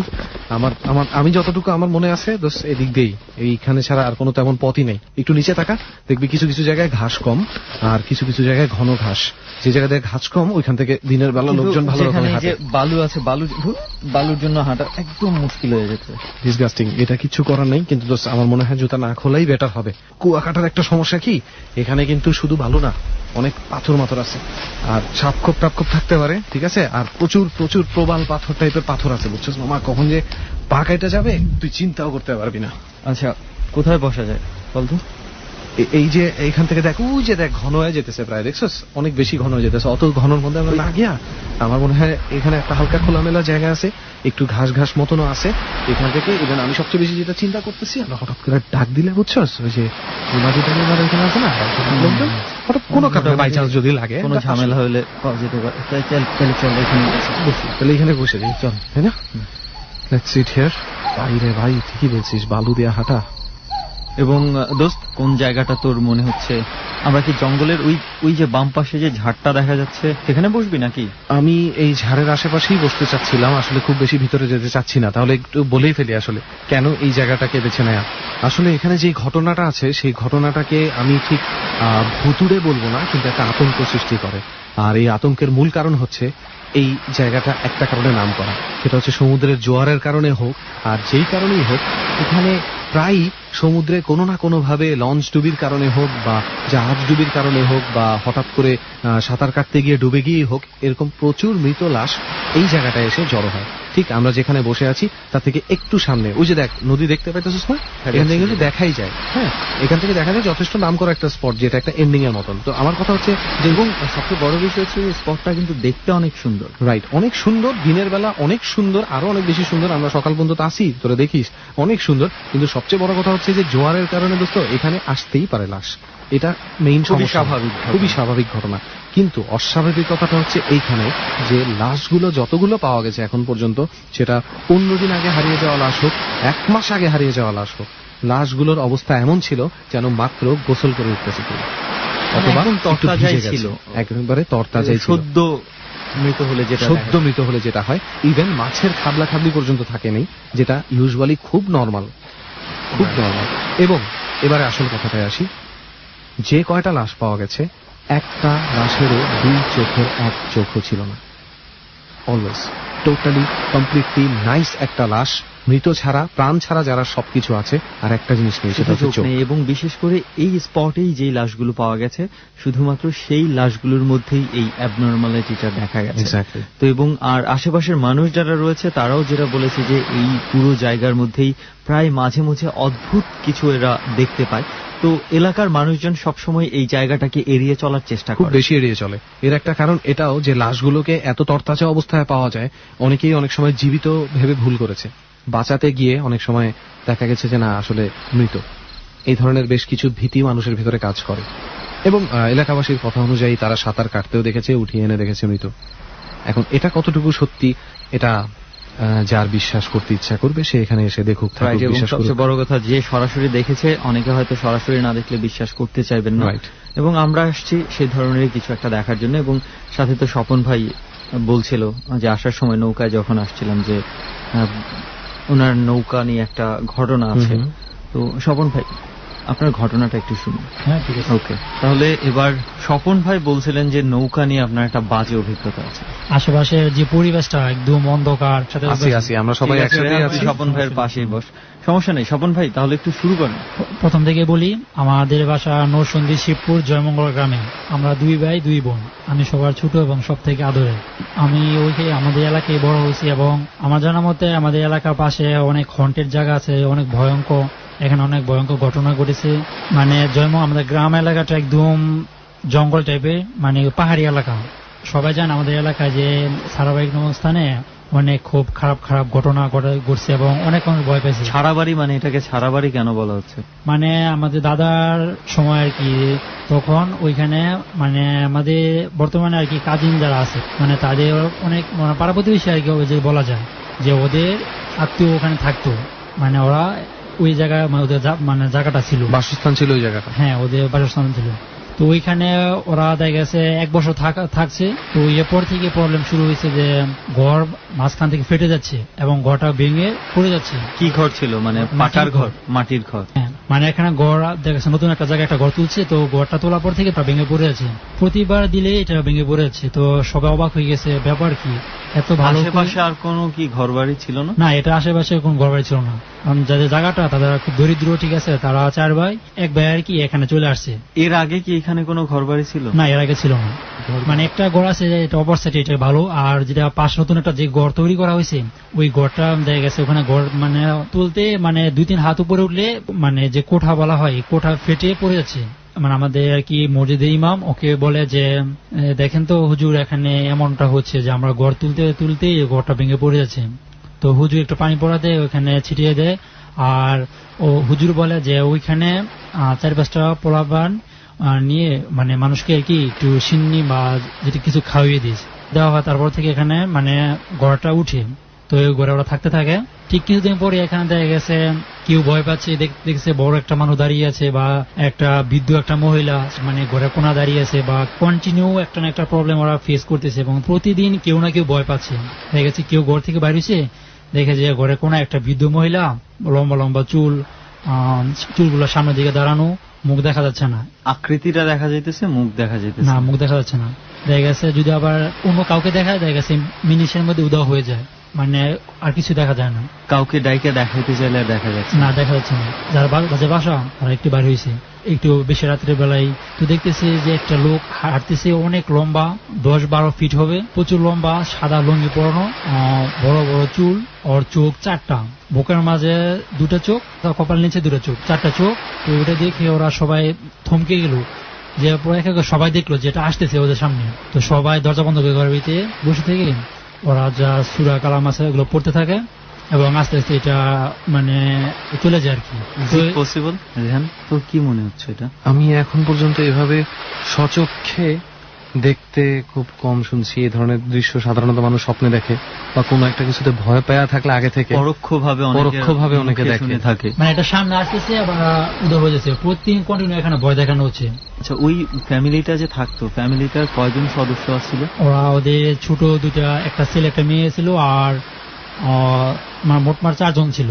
সবাইকে এই ধরনের জিনিস মানে প্রথম দেখছে ছোট ছেলেটা, বাবা দেখো ওটি কি যেন আসতেছে, তো ভয় পেয়ে ওর আব্বুকে বললো, ওর আব্বু বের হয়ে দেখা যেটা আসতেছে, সবাই দেখতেছে আসতেছে, মানে 4 জনই দেখতেছে, 4 জনই দেখতেছে। সবাই একদম ভয় পেয়ে গেল এবং দরজা বন্ধ করে সূরা কালাম পড়তে থাকলো। তো এটা চলে গেল একদিন। পরের দিন আবার দেখা গেছে একটা মহিলা দাঁড়িয়ে আছে, মানে ওদের দরজার সামনে, একদম দরজা খুলে দেখা দাঁড়িয়ে আছে। ও দরজা লাগা দিল, ওই মহিলা বলতেছে এটা আমাদের জায়গা, এখানে আমরা সব সময় থাকি, তুই এখানে থাকবি না, তোরা এখানে যদি কেউ থাকস তোদের বংশ নির্বংশ করে দেব, এখানে আমাদের খুব সমস্যা হচ্ছে, তোরা খুব শীঘ্র এখান থেকে চলে যা। কিন্তু ওরা ওই যে প্রথম দিন যে ওই লোকটাকে দেখছে, তারপরে দিনের বেলা ওরা কোনো স্টেপ নেয়নি? না, ওরা তো কন্টিনিউ ভয় পেতে আছে এবং হুজুরকে বলতেছে যে এই সমস্যা ওই সমস্যা। হুজুর কিছু পড়া পানি এবং 2টা তাবিজ ওদের মানে উঠে নেয়, মানে গাড়ি থুয়ে যায় আর কি, যাতে এটা না হয়। ওই তাবিজ দেওয়ার পরে কি কিছু সমস্যা সমাধান? তাবিজ দেওয়ার পরে সমস্যা, এর একদিন পরে সবার সমস্যা হয়েছে। দেখা গেছে ওইখানে যে তাবিজ ছিল, ওই তাবিজটা আর নাই, মানে মাটি খোঁড়া তাবিজটা উদাও হয়ে গেছে। তো এখানে কোনভাবে থাকা পসিবল হচ্ছে না। তো এক সময় তারা ওই জায়গা মানে স্থানটা ছাড়তে বাধ্য হলো, তাদের মানে ঘর ফেলেই ওরা চলে যায়, ওরা আগে যেখানে ছিল ওইখানে। তো ওইখান থেকে ওই জায়গাটার নাম সারাবাড়ি। মানে এখনো পর্যন্ত ওখানে আর কোনো ঘর বাড়ি না, এখনো পর্যন্ত ঘর নাই, এখনো ফাঁকা আছে ওই জায়গা, এখনো ফাঁকা আছে। এবং আমার কাছে 2টা ছবিও আছে এখানে, আমি নিয়ে আসছি, মানে যে ঘরের যে চিহ্নটা। আপনার ছবি? হ্যাঁ, এই যে আমার ছবি। রেহান দেখছিস এই যে মাটি একটু চিহ্ন দেখা যাচ্ছে, একটু একটু হালকা, এখানে এবং তো জঙ্গল, এখন তো দেখা যাচ্ছে কিছুই নাই মানে মোটামুটি। পুরো জঙ্গল টাইপের কি একটা, মানে মাটির হালকা করে গেছে, কারণ অনেক আগের। আচ্ছা রেহান, এক কাজ করি, চল এটা আমাদের যে ফেসবুক পেজ রয়েছে সেখানে একটু আমাদের যে বন্ধুরা আছে, যারা শ্রোতা আছে, তারা যদি দেখতে চায় দেখতে পারবে। হ্যাঁ। আমরা এটা ফেসবুকে আপলোড করে দিব ওই ছবিটা। আপলোড করে দিব না। ফেসবুকের তবে ঠিকানাটা স্বপন, একটু এই একটা ফাঁকে জিনিস বলে কি, দে, রেহান। হ্যাঁ ফেসবুকের ঠিকানা হচ্ছে facebook.com/abcradio.fm89.2। এখানে যদি আসো তাহলে তোমরা অবশ্যই ছবি দেখতে পাবা। এই দেখতে স্থানটা পাচ্ছি। এখনো আছে, এবং শিবপুরে যে কেউ বললে চিন্তা হবে যে সারাবার একটা স্থান আছে, ওইখানে আগে ছিল, এখানে খুব ভৌতিক কাণ্ড পরে এখানে বাড়িঘর ফেলা চলে গেছে, এবং বাড়ির চিহ্ন একটু হলো, মানে একটু একটু আছে। এখন পর্যন্ত কন্টিনিউ এখানে অনেক ঘটনা ঘটছে, এবং আমার সাথেও ঘটছে, আমার ফ্যামিলির সাথেও ঘটছে। ঠিক আছে স্বপন ভাই, তাহলে এক এক করে আপনার ঘটনাগুলো শুনি। হ্যাঁ, তো তারপর আমার এক পাড়া প্রতিবেশী কাকা একটা প্রয়োজনে আর কি আরেকজনের বাসা যাচ্ছিল ওই সারাবাড়ি নামক জায়গা দিয়ে আর কি, রাতের বেলা। তো কেমন যাওয়ার- সময় হবে তখন? 10:30 রাত 10:30 বাজে। 10:30। আচ্ছা, তো যাওয়ার পথে ওই যেখানে বাসাটা ছিল ওইটা পাশ দিয়ে যে কোনো একটা রাস্তা আছে, আশেপাশে বাঁশঝাড়, রাস্তাটা হালকা দেখা যাচ্ছে। তো সে যাচ্ছে, দেখে যে রাস্তার মাঝখানে একটা বিড়াল দাঁড়িয়ে আছে।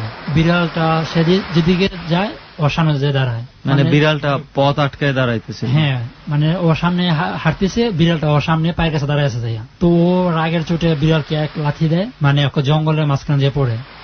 তার কাজ শেষ করে সে আবার বাড়ি ফিরে আসে। তো পরদিন সকালে ওর প্রচন্ড জ্বর আসছে, তার মুখ দিয়ে মানে রক্ত হয়ে বের হয়েছে। হঠাৎ করে মানে পরদিন নাকি অসুস্থ হয়ে পড়ছে, প্রচুর অসুস্থ হয়ে পড়ছে। আমাদের এলাকায় কবিরাজ আছে, তাকে মানে ওই দাদুকে বলা হলো যে দাদু এসে তাকে একটু একটা তাবিজ বেঁধে দিয়ে গেল আর একটু পানি পড়া দিয়ে গেল, তিনি খেয়ে একটু সুস্থ হলো। 3 দিন পর মানে তখন কাঁঠালের সিজন, সে কাঁঠালের ব্যাপার করতো, মানে ব্যাপার বলতে ব্যবসা করতো আর কি। যে গেছে এলাকার অনেক কাঁঠাল 4 জনে বা 5 জনে কিনে তারপর ওটা নিয়ে অনেক দূরে বাজারে উনি বেচতো আর কি, 4 জন মিলে। তো ওই কাঁঠাল নিয়ে করিমপুর বাজারে যাবে, যে আমাদের এখান থেকে মেঘনা নদী পার হয়ে করিমপুর যেতে হয়। মানে নরসিংদীর মাঝে করিমপুর নদীটা একটা দ্বীপের মতো, চারিগুলা পানি, মানে এখানে যত অন্য লোকজন আছে এখান থেকে বাজার করা যায়। নদীর সাইডে যে লোকজন আছে বা নরসিংদী সদরের যে লোকজন আছে, যে ভালো মাছ পাওয়ার জন্য বা কাঁঠাল পাওয়ার জন্য ওই বাজারে যেত নৌকা করে সবাই। তো ওইখানে যাওয়ার পথে মানে আমরা যাচ্ছিলাম কাঁঠাল নিয়ে, নৌকাতে উঠলাম। তো উঠার পরে ও বলতেছে যে আজকে আমার অনেক ভয় লাগতেছে, যে নৌকা সাঁতার পারি মাঝে নৌকা ডুবে যায়। তো ভয় লাগার পর বলছে না কিছু হবে না। সাথে আমিও ছিলাম, আমিও গেছি, তখন আমি ছোট। আপনি নিজেও ছিলেন ওই নৌকার মধ্যে? নৌকার মধ্যে ছিলাম। তখন অনেক বন্যা হয়েছিল, 2004-এর বন্যাটা অনেক বড় হয়েছিল, যতটুকু মনে হয়। অনেক পানি নদীতে। আমি গেছি, আমার আব্বু গেছে, আর আমার ওই পাড়া প্রতিবেশী কাকা গেছে, ওর 2 ভাই গেছে। তো সবাই মিলে নৌকাতে উঠি। আমি ছিলাম নৌকার মানে ভিতরে আমার আব্বুর সাথে, আর আমার যে কাকা ছিল চাঁদের উপরে। আচ্ছা আচ্ছা, নৌকা কি যে ছন দেওয়া নৌকা যেগুলো? হ্যাঁ হ্যাঁ, অনেক বড় নৌকা, উপরে আর কি ছন দিয়া আর কি একটা ছাদের মতো দেওয়া আছে, উপর মাল রাখা হয় বা মানুষ বসা হয়। আচ্ছা আচ্ছা, নদীতে যে নৌকাগুলো চলে সাধারণত। যাওয়ার পথে একটা জায়গা আছে জাঙ্গাল্লা বাজার, ওইখানে 2টা বট গাছ অনেক বড়। অনেক আগে নাকি এই বট গাছে মানে অনেক ভৌতিক কাণ্ড ঘটেছে। এই বট গাছে বিক্রি করছে। তো বিক্রি করার পর যে বট গাছ কিনতে আসছে, দেখা গেছে একটা ডাল কাটার পরে ওই বট গাছে আগুন ধরে গেছে। মানে পরে যেই বট গাছটা কিনেছে, মানে তাকে স্বপ্নে দেখেছে যে তুই যদি বট গাছটা রাখস বা কাটস তাহলে তোর অনেক ক্ষতি হবে। তো ওই ভয়ে আর একটা মানে কাটে নাই। 2টা বট গাছ একসাথে এখনো আছে। তারপর ওই স্থানে যাওয়ার সাথে সাথেই মানে মুহূর্তের মধ্যে সবকিছু এলোমেলো হয়ে গেল। মানে নৌকাটা ওই বট গাছের আশেপাশে পৌঁছানোর সময়, মানে নৌকা বট গাছটা একটা বাজারের কাছে, জাঙ্গাল্লা বাজার মানে একটা স্থান আর কি। ওইখানে নৌকাটা যাওয়ার সব মানে পড়ার সাথে সাথেই দেখা গেছে যে ছাদ দেওয়া ছিল নৌকাতে, ছাদের যে খুঁটি ছিল ওই খুঁটি নিমিশে নৌকার ভিতরে ঢুকে যায় এবং ছাদ আর নৌকা সমান হয়ে যায় এবং পানি উঠতে থাকে। তো মানে আমরা নৌকা পরে আর কি ছাদের উপরে চলে আসছি আমার আব্বুর সাথে। সবাই এক একবার ছুটতেছে, কেউ পানিতে লাফায় পড়তেছে, কেউ দাঁড়ায় আছে, কেউ হাউমাউ করে চিল্লাইতেছে। সবাই একদম অস্থির অবস্থা, যে কারো তো খোঁজ রাখা সম্ভব না। ঠিক আছে, আব্বু, আমি তখন ছোট, আব্বু আমাকে হাতে নিয়ে দাঁড়ায় আছে যে তুই যাইস না, তুই দাঁড়ায় থাক, ওরা পইরা ওরা সাঁতার পেরে সামনে যেতে থাক, তারপর তুই যাইস। এটা আর কি মোটামুটি নদী বলা যায়, মেঘনা নদীর একটা শাখা। মানে করিমপুর মেঘনা নদী থেকে একটা শাখা দিকে আসছে বলা যায়। তো আব্বু বলছে যে লাভ দে, পরে আমিও লাভ দিলাম, আব্বুও লাভ দিল। তো 2 জন সাঁতার পাইয়া পারে আসলাম। তো সবাই যার যেভাবে সাঁতার পেরে আসলো। নৌকা কি ডুবে গেল? হ্যাঁ, নৌকা ডুবে গেল আর কাঁঠালগুলো পানিতে সব বেশি উঠলো। আর ওই বাজার থেকে ওই কিছু লোকজন মানে যারা ওই খুব সাঁতার পারেন তারা দেখা গেছে দূর পেরে আসতেছে ওদেরকে হেল্প করার জন্য, কিন্তু ঘাটে কোনো নৌকা ছিল না যে নৌকা নিয়ে তাদেরকে হেল্প করবে।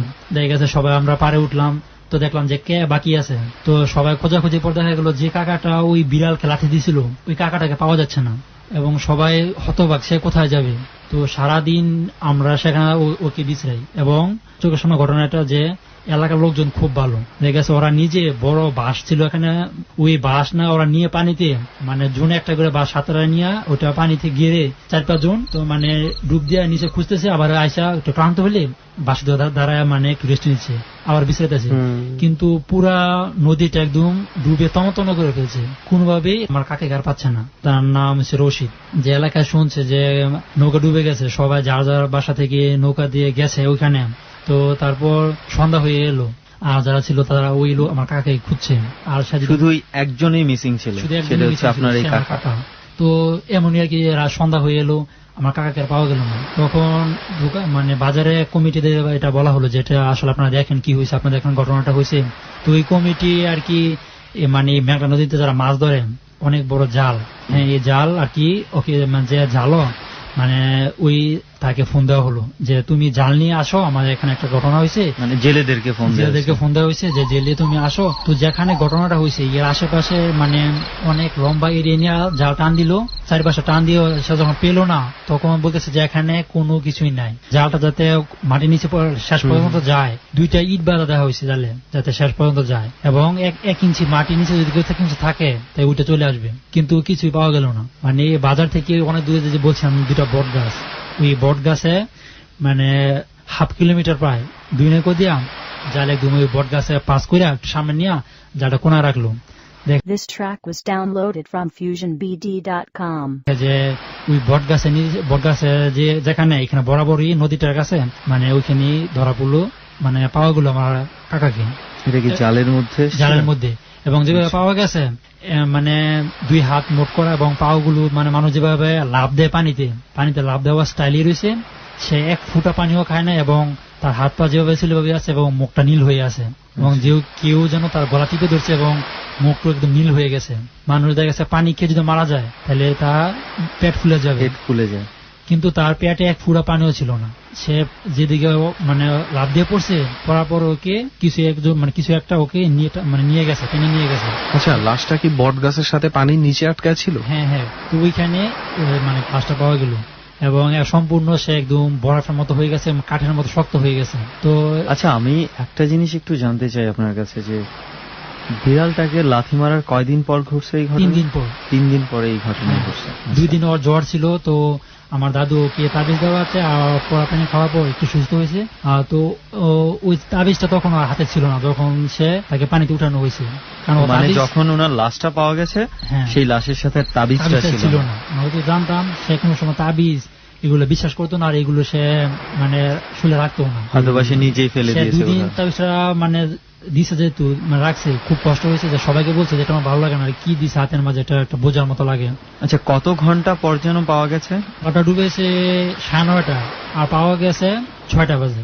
ভাইয়ের কাছে যে ছিল একদম খালি, এবং পানি ছিল না, এবং তার মুখটা লাল হয়ে আছে, এবং সে জিহ্বাতে কামড় দেওয়া ছিল, আপনি কি নিজে লাশটা দেখছেন? আমি নিজে লাশটা দেখছি, এবং আমাদের মানে এই এলাকার প্রত্যেকটা মানুষ এসে এই লাশটা দেখছে। সন্দেহ ভয়ঙ্কর, এবং সবচেয়ে আপনারা যেটা মনে করছেন যে সেটা ওই ছাড়া বাড়ির যে বিড়ালটা ছিল সেই ঘটনার সাথে এটা কোনো একটা সংযুক্ত মনে হয় আছে। এটা বুঝতে পারছি যে ওই বিড়ালটাকে সে লাথি দেওয়াতে ওই বিড়ালটাই তাকে এভাবে মারছে। তারপর তাকে ওই যে সারাবাড়িটা আছে, মানে আমাদের এলাকা আর কি, কাকাদের বাড়ির পাশে আর কি বলা যায় যে এই এলাকাটা সারাবাড়ি অপোজিটে মানে তাদের জায়গা আর কি, তো ওইখানে ওকে কবর দেওয়া হয়, এবং কবর দেওয়ার পরে ওইখানে ব্যতিক্রমী কিছু ঘটতে থাকে। মানে ভয়। এই একই বিড়াল অত্যন্ত আদরের, যখন আমরা সেটাকে পেলে পুষে বড় করি, আবার এই একই বিড়াল সিঁড়িতেই একটা সাদা ধবধবে বিড়াল, এবং সে আপনাকে দেখে মোটেও নড়াচড়া করছে না, মনে হচ্ছে চারপাশটা একটু হলেও আলোকিত হয়ে আছে। ঠিক ওই মুহূর্তে আপনার প্রিয় বিড়ালটার কথা কি মনে পড়বে? কিংবা ধরুন আমার কথা শুনে সত্যি সত্যি কেউ একজন জানালা খুলে এই ডর অনুষ্ঠানটা শুনছেন, ধরুন হঠাৎ করে ঝাঁপ দিয়ে একটা বিড়াল আপনার জানালায় এসে মিউ করে শব্দ করে উঠল। এই মুহূর্তে আপনার কি তাকে দেখে ওই মায়াটি হবে যে মায়াটি সবসময় হয়? আমাদের কাছে বিড়ালটি মুখ্য নয়, আমাদের কাছে অনুভূতি মুখ্য, এবং এই কারণেই আমরা বাংলাদেশের আনাচে কানাচে চষে বেড়াচ্ছি ডরের খোঁজে। প্রিয় শ্রোতা, আমরা মাত্র 4 মিনিটের একটা বিরতি নিতে চাই। স্বপন যেখানটাতে শেষ করেছিল সেখান থেকেই ফিরব। আর স্বপনের মতো আগামী সপ্তাহে যদি আপনি থাকতে চান এরকম কোন একটি জায়গায়, ফোন করুন আমাদেরকে 09613892892। আমি আবারও বলছি 09613892892 এই নাম্বারে। ডর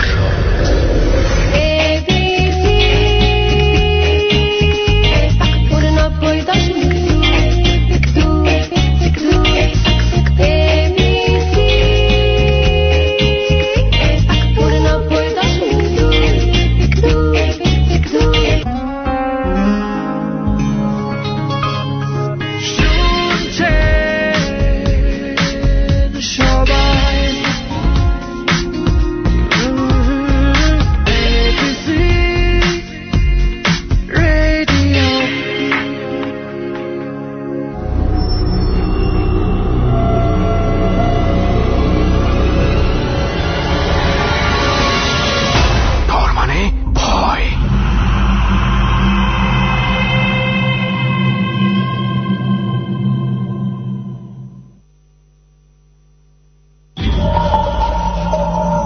স্বপন এই মৃত ব্যক্তিটি সম্পর্কে আমাদেরকে প্রথম যে কথাগুলো বলেছিল সেগুলো শোনার পরে আমাদের মধ্যে, বিশেষ করে আমাদের টিমের মধ্যে অনেকেরই বিশ্বাস হয়েছে, অনেকেরই বিশ্বাস হয়নি। কিন্তু যখন আমরা ভিজুয়ালাইজ করার চেষ্টা করছিলাম যে একটা মানুষ সত্যি সত্যিই যদি এরকম একটা পরিস্থিতিতে কোনো একজন পথচারীর সামনে পড়ে তাহলে কি রকমের অবস্থা হতে পারে, যেটা হয়তোবা অনেকের ক্ষেত্রেই হয়েছে, তাহলে কি করবে সেই মুহূর্তেই মানুষটি।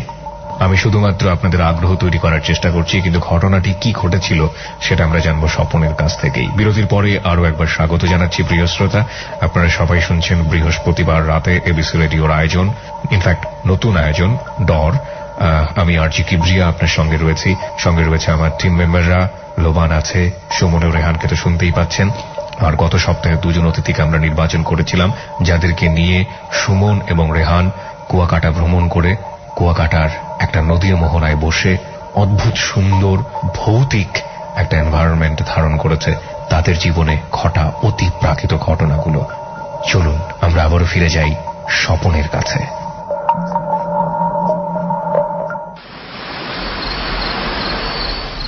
ব্যতিক্রম মানে দেখা গেছে ওই কবর, যে কবর দেওয়া হয়েছে তা মানে কাফনে কাপড় সহকারে সে লাশ দাঁড়িয়ে আছে, মানে পাড়া অনেক দেখছে, মানে রাস্তা দিয়ে কেউ জ্বালিয়ে দেখতেছে যে সন্ধ্যার সময় যে দেখতেছে যাকে কবর দেওয়া হয়েছে সে তার মুখটা খোলা আর তার পরনো কাফনে কাপড়, সে দাঁড়িয়ে আছে। আর কন্টিনিউ সেই কবরে একটা বিড়াল বসে থাকতো। আচ্ছা, ওই রশিদ কাকার কবরে, হ্যাঁ, মানে যে ডুবে মারা গেছে। হ্যাঁ, এখন পর্যন্ত দেখা গেছে মাঝে মাঝে কেউ দেখে যে এখানে একটা কিছু বসে আছে বা কবরের পাশে দাঁড়িয়ে আছে। এখনো পর্যন্ত এই ঘটনাটা কন্টিনিউ করতেছে। কিছুদিন পর দেখা গেছে এমন ঘটনা ঘটছে যে চাচা রুমে দেখা গেছে চাচা বসে আছে, বা কেউ বাইরে থেকে শব্দ পাচ্ছে যে কাকা রুমে বসে কিছু কথা বলতেছে কারোর সাথে, বা সে রুমে একটা কিছু করছে, শব্দ পাওয়া গেছে। মানে ওনার মৃত্যুর পর যে মানে রুমে সে শব্দটা কারা পাইছে, কয়জন পাইছে? ফ্যামিলি সবাই পাইছে। ঘটনাটা আবার একটু শুনি। মানে দেখা গেছে তার যে রুমে থাকতো, যে ঘরে মাটির ঘর, তো ওই রুমে সে বসে কিছু একটা বলতেছে, মানে কথা বলতেছে কারো বাইরে থেকে এরকম মনে হইতেছে, শব্দ হচ্ছে ঘরের ভিতরে, মনে হচ্ছে কেউ আছে। পরে রুম খুলে দেখা যায় রুমে কেউ নেই, রুম একদম ফাঁকা। এবং তার যে কাপড় চোপড় ছিল, এই কাপড় চোপড় দেখা গেছে কেউ ব্যবহার করে আবার মানে এখানে রেখে দিত। সেটা কি এলোমেলো অবস্থায় রেখে যেত নাকি যেখানে যেভাবে? কিন্তু দেখা গেছে রুম যদি তালা থাকতো তো দেখা গেছে কাপড় চোপড় দেখা গেছে একটা খাটের উপর থাকতো, একটা মানে দেখে মনে হতো যে কেউ একজন ব্যবহার করে রেখে দিয়ে গেছে। আচ্ছা, এই ঘটনা এখনো ঘটছে? মানে এখন কিছু অফ আছে, দেখা গেছে কিছুদিন পর হঠাৎ একটা ঘটে। দেখা গেছে আজকে নর্মালি আছে, আজকে রাতে দেখা গেছে সকালে ওনার একটা জামা শুকানো দেওয়া, তো কে শুকানো দিয়েছে এটা তো আজ পর্যন্ত কোনো প্রমাণ হয়নি যে কে দিয়েছে। আসলে রুমে কেউ ছিল না, রুমে জামাটা শুকা দিবে কে? এবং এই জামাটা আবার কিছুদিন পর দেখা গেছে এখান থেকে নাই, এবং জামাটা কেউ পড়তেছে, পরে আবার এখানে রাখতেছে। তারপর দেখা গেছে তার যে কবরটা ছিল, ওই কবরটা দেখা গেছে সে 3 মাস পর একদিন এক লোক যাচ্ছে রাস্তা দিয়ে, তো যাওয়ার পথে দেখতেছে যে ওই কবরটা একটু খোঁড়া, মানে একদম সন্ধ্যা মারতো আর কি, মাগরিবের আজান দেওয়ার পর ও দেখতেছে যে কি ব্যাপার, কবরটা এমন কেন। ও যে দেখে যে কবরটা যে কেউ যেন কবরের ভিতরে গেছে, মানে এমন একটা ওর মুখে মাথার বগলো, মানে এমন একটা জায়গা আছে যে কেউ এখানে ভিতরে ঢুকছে। কবরটা এমন খোঁড়া দেখে মানে সবাই, মানে ওদের সন্দেহ হয়ে গেল যে কবর কি হয়েছে, কেউ কি কবর লাশ উঠাতে চেষ্টা করছে কিনা। তো এটা বারো বাসা দিয়ে বলে যে এমন এমন ওর কবর তো খোঁড়া, এটা মাটি দিয়ে এটা ভরাট করে আসি। তো হ্যাঁ, ওর ভাই গিয়ে তারপর ওর ভাই গিয়ে সে মানে কবরটা সুন্দর করে আবার মানে মাটি দিয়ে ভরাট করে চলে আসছে। দেখা গেছে কিছুদিন পর কবরটা অটোমেটিক আবার এমন হয়ে গেছে, আবার খোঁড়া কবর। সব বলতেছে যে এমন। ওই কবরের আশেপাশে কি আর কোনো কবর ছিল? হ্যাঁ, আর কবর ছিল, কিন্তু খুঁড়তেছে শুধু এটাই। এবং মানুষ যদি আশেপাশে কেউ ওই কবর পাশ দিয়ে যায় তাহলে কিছু শব্দ শুনতে পায়, যে আশেপাশ থেকে বা কবর থেকে কি যেন একটা শব্দ আসছে এই কবরটা থেকে। এবং শব্দটা এখনো কন্টিনিউ দেখা গেছে। আপনি রাতের বেলা একা যাচ্ছেন, এখান থেকে একটা শব্দ আসছে যে আপনাকে ডাকছে বা আপনাকে কিছুটাই বলতে যাচ্ছে বা কি ইশারা করছে। এখনো কন্টিনিউ ঘটে।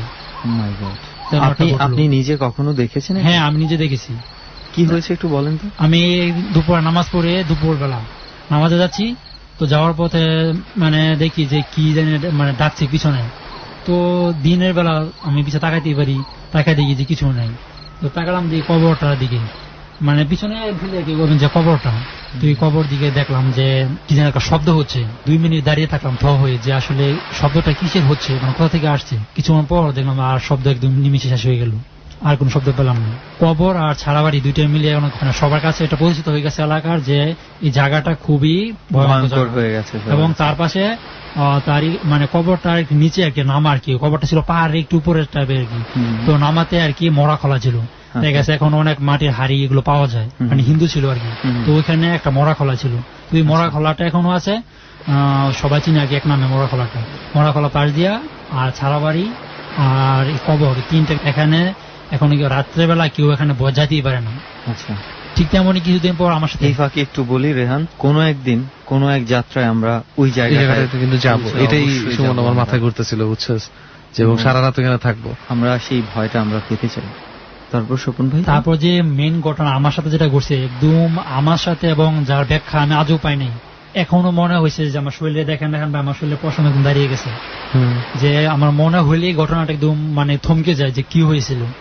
তখন আর কি রোজা চলতেছিল, তো রোজার কিছুদিন মাঝে আর কি আমাদের পাড়া প্রতিবেশী একটি মহিলা আর কি সুইসাইড করে মারা যায়, আত্মহত্যা করে মারা যায়। ফার্স্ট মানে গলায় দড়ি দিয়ে আর কি মারা যায়, নিজের রুমে আর কি মারা যায়। নাম বলতে চাচ্ছি না, এটা নিয়ে অনেক ঝামেলা হয়েছে, পুলিশ আসছে, অনেক ইয়ে করছে, কিন্তু কোনো কিছু পায় না যে এটা সে নিজে ইচ্ছাকৃত মারা যায়। ফ্যামিলিতে বলতে কোনো কারণে পাওয়া যায় না যে আসলে সে কেন মারা গেছে, কি হয়েছিল বা কেন সুইসাইড করেছে, কারণ ব্যাখ্যা নেই। কিন্তু ওদের মানে মাইয়ার যে বাপ মা, ওরা মানে তদন্ত করে দেখছে এবং মেডিকেল রিপোর্টও দেখছে যে কোনো কিছু আসে নাই। তারা কি বলবে, মানে যে সুইসাইড করেছে তার বাবা মা পুলিশ রিপোর্ট কিংবা তদন্ত করে দেখিয়েছে যে আসলে কিছু ঘটেছে কিনা, কিন্তু কিছু পাওয়া যায়নি, কিছুই পাওয়া যায়নি। আচ্ছা, মানে ওকে গোসল করানোর সময়, ওকে আর কি হসপিটাল থেকে বাসায় এনে গোসল করানোর সময়, মানে আমাদের এলাকা আর কি যারা আছে, মানে দাদুই বলা যায় আর কি, তারা ওকে গোসল দেওয়ার জন্য ওকে আনে, কিন্তু ওর মানে মাথার মজক নারী বুড়ি সবাই কি কেটে রেখে দেওয়া হয়েছে পোস্টমর্টমের জন্য। একদম তার একদম বিশ্রী অবস্থা হয়ে গেছিল। তো ওকে আনার পর মানে ওকে গোসল করাবে, তো মানে যারা গোসল দিবে, মানে যে মহিলাগুলো আছে, তারা একটা জিনিস জানে যে রোগী মহিলা মানে গলায় দড়ি দিয়ে মারা যায় বা ফাঁস দিয়ে মারা যায়, তাদের কাপড়ে যদি একটু টুকরো রাখা যায় তাহলে এটা দিয়ে অনেক মানে ওষুধ তৈরি করা হয়। মানে এই ধরনের মানে ডেড বডি যেগুলো আছে, ওই কাফনের কাপড়টা থেকে যদি কোনো টুকরা রাখা হয়, এটা আর কি কাপড়টা দিয়ে যদি কোন জায়গায় বেঁধে রাখা হয় তাহলে এখানে দেখা গেছে ভৌতিক আর কোন কিছু হয় না।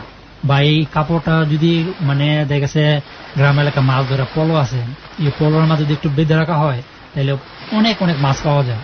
মানে এটা দিয়ে অনেক সিরিয়াসলি অনেক ওষুধ তৈরি করা হয়, গোপনীয় ওষুধ যেগুলো অনেক, মানে ওই এই সুইসাইড যারা করে ওই ডেড বডি যে কাফনের কাপড়টাতে থাকে সেই কাপড়টা টুকরো রাখতে হয়। আচ্ছা, তো 4 জন মহিলা এসে ওকে গোসল করায়, অবস্থা কিন্তু সিরিয়াস, গোসল করানোর অবস্থা ছিল না, সাবান গুলে ওকে ডেলে গোসল করেন।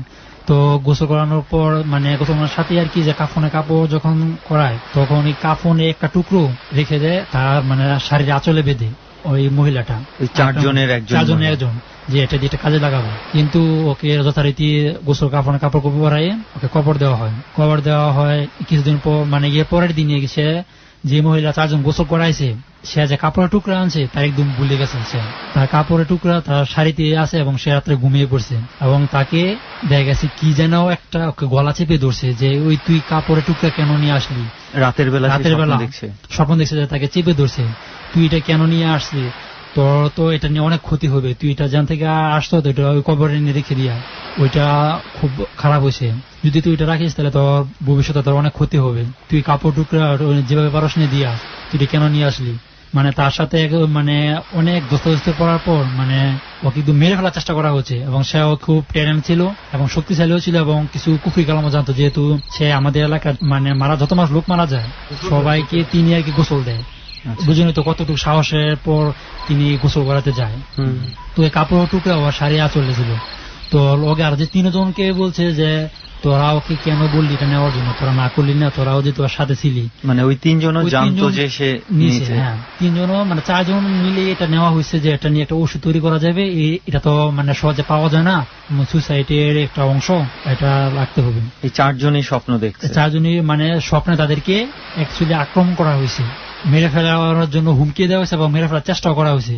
তারা তাদের টিপস তাদের মানে শক্তি দিয়ে তারা বেঁচে আছে, মানে বেঁচে রয়েছে আর কি, কিন্তু কেউ কিন্তু জানে না যে তাদের সাথে এমন হয়েছে। তো যে মানে 3 জন 4 জনের পরের দিন একসাথে হইলো, যে বলছে জানিস কালকে যে কাপড় টুকরোটা নিয়েছিলাম তো নেওয়ার পর থেকে রাত্রে আমার সাথে অনেক কিছু হয়েছে। ওই 3 জন চমকেছে, আরে কি বলো তোদের সাথে এমন হয়েছে, আমার সাথে তেমন হয়েছে। মানে পরে মানে খোঁজ নিয়ে দেখে যে 4 জনের সাথে ঠিক একই কাণ্ড হয়েছে, যে তোরা কেন ওই লাশ থেকে ওই কাফনের টুকরাটা নিয়ে আসলি, এটা তোদের অনেক অমঙ্গল হবে, এটা খুব একটা ভয়ঙ্কর জিনিস, তোরা এটা কেন আনলি, তোদের অনেক ক্ষতি হবে, তোদের বংশ তো তাদের যে বংশ আছে তা ধ্বংস হয়ে যাবে যদি এটা রাখিস। মানে অনেক ভয়টা দেখাইছে যে এটা দিয়ে আসতেই হবে। তারা 3 জন আর কি প্রচুর ডরে একদম মানে হয়ে যায়, তারা অসুস্থ হয়ে পড়ে। অসুস্থ হওয়ার পর এই ব্যাপারটা নিয়ে আমাদের যে এলাকার যে কবিরাজ মানে আমাদের দাদু শাহাজউদ্দিন ফকির তাকে এটা নিয়ে শেয়ার করে যে আসলে এটা এমন হয়েছে, এখন কি করা যায়, কাপড় টুকরা আনা পর এমন হয়েছে। ও বলতেছে যে কাপড় টুকরাটা খুব এটা ভয়ঙ্কর জিনিস, এটা তো রাখতে পারবি না, এটা তুই কবরে নিয়ে দিয়ে আস, এটা রাখলে তোর ক্ষতি হবে। তো তুই যেহেতু আনছ তুই এটা উপরে রেখে দিয়া, তুই এটা তোর দ্বারা হবে না, এটা তোর ক্ষমতা বাহিরে। আপনাদের যদি কেউ থাকে এমন যে যারা ফার্স্ট লইয়ে মরে, সুইসাইড করে মরে, ঠিক আছে, তাদের যে কাফনের টুকরে দিয়ে অনেক ওষুধ তৈরি হয় এবং তারা যদি কেউ আনেন তাহলে নিজের ক্ষমতা যাচাই করে তারপর ওই টুকরাটা নেবেন, কারণ এটা দেখা গেছে কম ক্ষমতা হলে এটা আপনার উপর একটা অপব্যবহার করা হবে এবং আপনাকে অনেক ভয় দেখানো হবে। আমার মনে হয় কি ওটা না নেওয়াই উচিত। না, এটা আসলে যেখানে এরকম বিষয় জড়িত আছে, এটা যারা কেউ যদি করতে চায় তারা বুঝে শুনে করা উচিত। আমরা জানি না সত্য মিথ্যা ঘটনা আসলে কি, কারণ এটার কোনো যুক্তি বা ব্যাপারটার মধ্যে একটা অমানবিকতা আছে। সেটাই আমার কাছে যেটা মনে হয়েছে যে একটা মানুষের কাফনের কাপড় দিয়েও কোনো কিছু করার চিন্তা করা না, সে কাউকে বলে নেয় না যে এটা নিছি। ও 4 জন গোসল দেওয়ার সময় এটা তারা পুলিশ করে নিয়ে গেছে যে এটা আমাদের কাজে আসবে। কবিরাজ যখন বলল, যখন সে বলল যে এটা রাইখা আসা উচিত তোর, তারপর এটা সে রাখে আসছে, তারপর থেকে তাদের সাথে এমন কোনো ঘটে নাই। তো ঈদের কিছুদিন আগে শবে কদর আর কি আমাদের এলাকায় আমাদের যে সেম বয়সে যে ফ্রেন্ডরা আছে, মানে যারা সবাই আর কি যে নামাজ পড়তে যায়, যে একটা আনন্দ যে এই দিনে নাকি যে সব চাওয়া পূরণ হয়। তো আমরা আর কি মসজিদে যাওয়ার সময় আমাদের বাড়ির থেকে আমি একলাই যাই মানে নামাজ পড়তে আর কি। আমার বড় ভাই আছে, আব্বু আছে, ওরা আরেক মসজিদে যায়, মানে অনেক দূরে আর কি, মানে অপর সাইডে। তো আমাদের ফ্রেন্ডসরা যারা আছে সবাই আর কি ওই মসজিদে যাবে ওদের বাড়ির সাথে আর কি। তো ওইটা যাওয়াতে মানে ওই সারা বাড়ির উপর যাইতে হয়, তারপরে একটু সাইডে সারা বাড়ির উপর রাস্তা দিয়ে যেতে হয়। আচ্ছা, তো ওই রাস্তা দিয়ে যাওয়ার সময় মানে একটু ভয় লাগে, দেখা গেছে যদি তার সাথে থাকে তাহলে ভয় লাগে না। তাহলে ভাবলাম যে ওরা তো যাবে আমার সাথে, রাত্রেবেলা সমস্যা কি, তো ওরা ওদেরকে নিয়ে নামাজ পড়তে গেলাম। নামাজ পড়া সে রাত 12টা বাজে। নামাজ পড়ার পর দোয়া জিগি এগুলো করে তারপর ওরা সবাই চলে গেল। ওরা সবাই চলে গেল, ভাবছে যা তোর সমস্যা নাই, তোরা যা, আমি পরে আসবো। বলছে তুই একা আসতে পারবি? আমি কারে সমস্যা নাই, এগুলো আমার ব্যাপারই না। তো আমি এখানে আসার পথে ওই ছাড়া বাড়ির মধ্যে দেখি যে তখন রাত 2টা বাজে, মানে একটু ভয় ভয় করছে, সবাই চলে গেছে।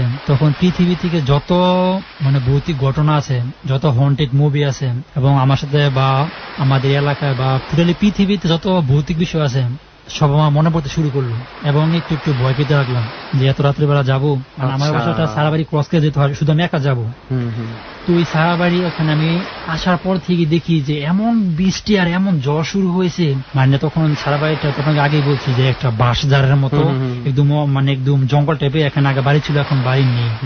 তো খুবই মানে অন্ধকার তখন।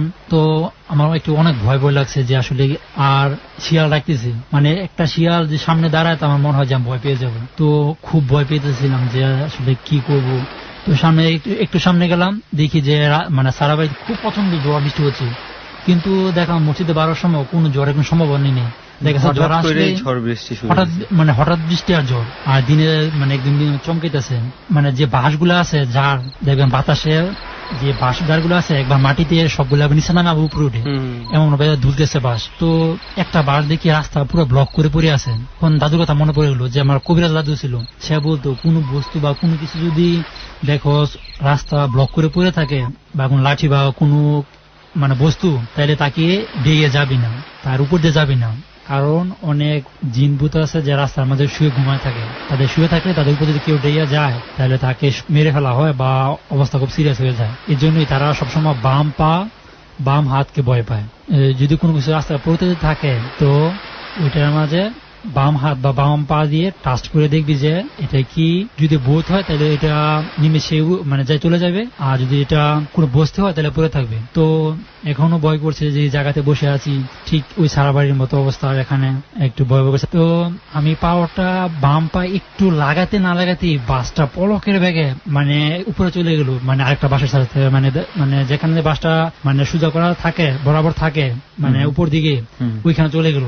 বাসটা কি বেগে রাস্তা ব্লক করে পড়েছিল একদম চোখের সামনে এই ঘটনা, একদম চোখের সামনে। আমি বাম পা লাগাতে লাগাতে বাস মানে যেমন পলকের ব্যাগে এত স্পিডে বাসটা উপরে উঠছে, মনে হয়েছে এখন যদি আমার হাত পা কিছু থাকতো তার মানে কেটে 2 ভাগ হয়ে যেত, মানে এত স্পিড উপরে চলে গেছে।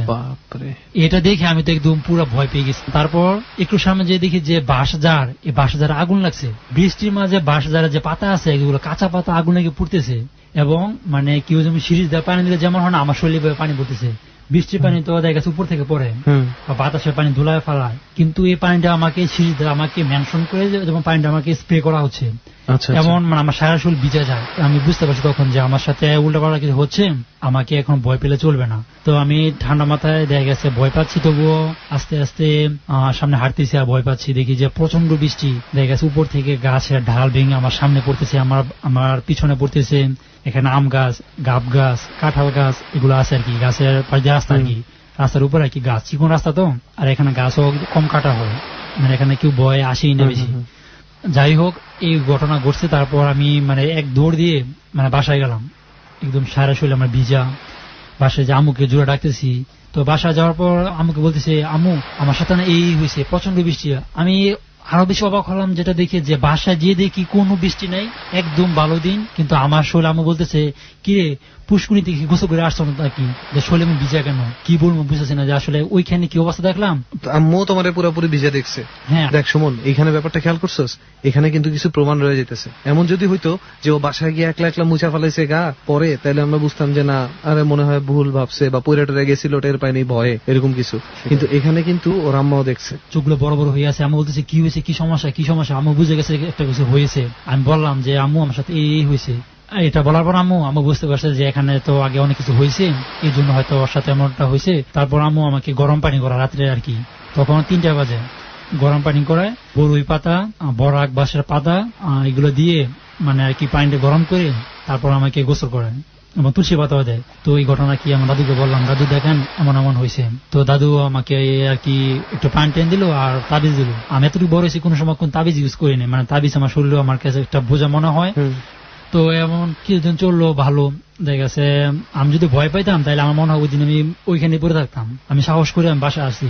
তো আমাদের এলাকায় একটা ক্লাব আছে, জয়মঙ্গল যুব উন্নয়ন ক্লাব। সপ্তাহে 100 টাকা করে আমরা যারা ছেলেরা আছি সবাই 100 টাকা করে এখানে ইনভেস্ট করে জমা করি, যাতে এটা 5 বছর পরে অনেক টাকা হয়, মানে কিছু করতে পারি। মানে এখানে দেখা গেছে একটা মানুষের বাড়িতে বিয়ে, ঠিক আছে, তার বাড়িতে একটা চেয়ার লাগবে, দেখা গেছে 20টা চেয়ার মানে ক্লাব থেকে ওখানে দেওয়া হয়, আচ্ছা আচ্ছা, মানে সহযোগিতা করার জন্য, মানে সব রকম এলাকাবাসীদের সাহায্য করা হয়। সাহায্য করার জন্য আর কি। এই ঘটনার পর কিছুদিন পর আর কি ক্লাবে একটা অনুষ্ঠান ছিল।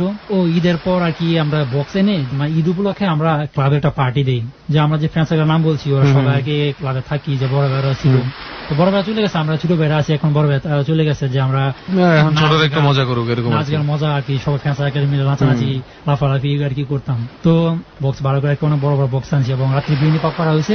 রাত্রি বিরিয়ানি খাইছি আমরা সবাই মিলে, মানে মজা করে বাড়ি ফিরছিলাম।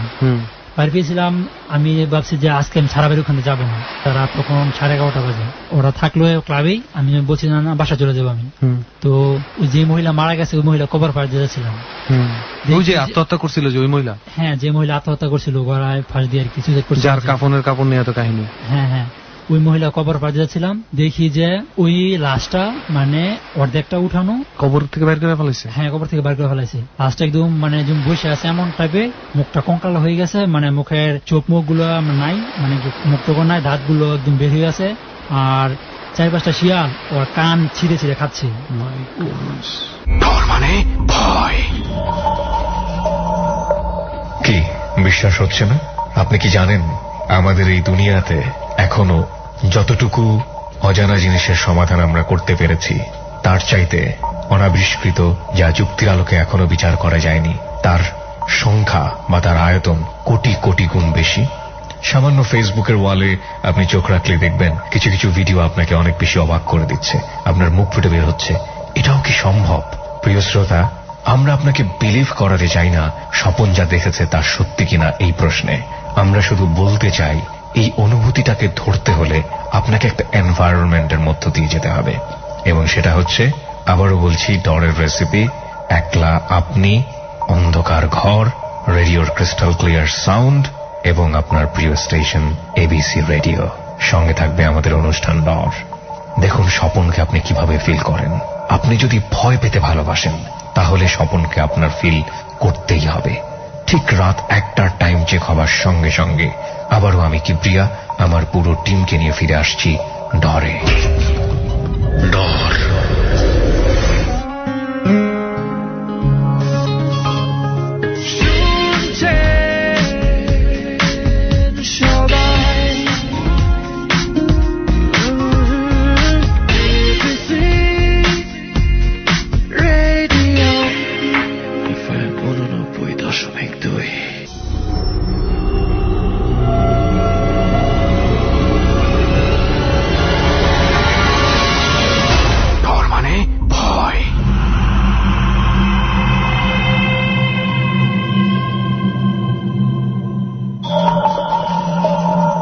প্রত্যেকটা মানুষের জীবনেই এই অতিপ্রাকৃত ঘটনাগুলো কোনো না কোনো ভাবে স্থান করে নিয়েছে। হয়তো আপনার জীবনে ঘটেছে, আপনি সেটার কোনো লজিক খুঁজে পেয়েছেন, কিন্তু অনেকেই পায়নি। আমি আমার জীবনে, ব্যক্তিগত জীবনে এরকম একটা অতিভৌতিক ঘটনার মুখোমুখি হয়েছিলাম। আমি একজন মানুষকে দেখেছিলাম রাস্তার পাশে ময়লা খাচ্ছে। আমি তখন ছোট নই, আমি এসএসসি পরীক্ষার পরে দেখা এই ঘটনা।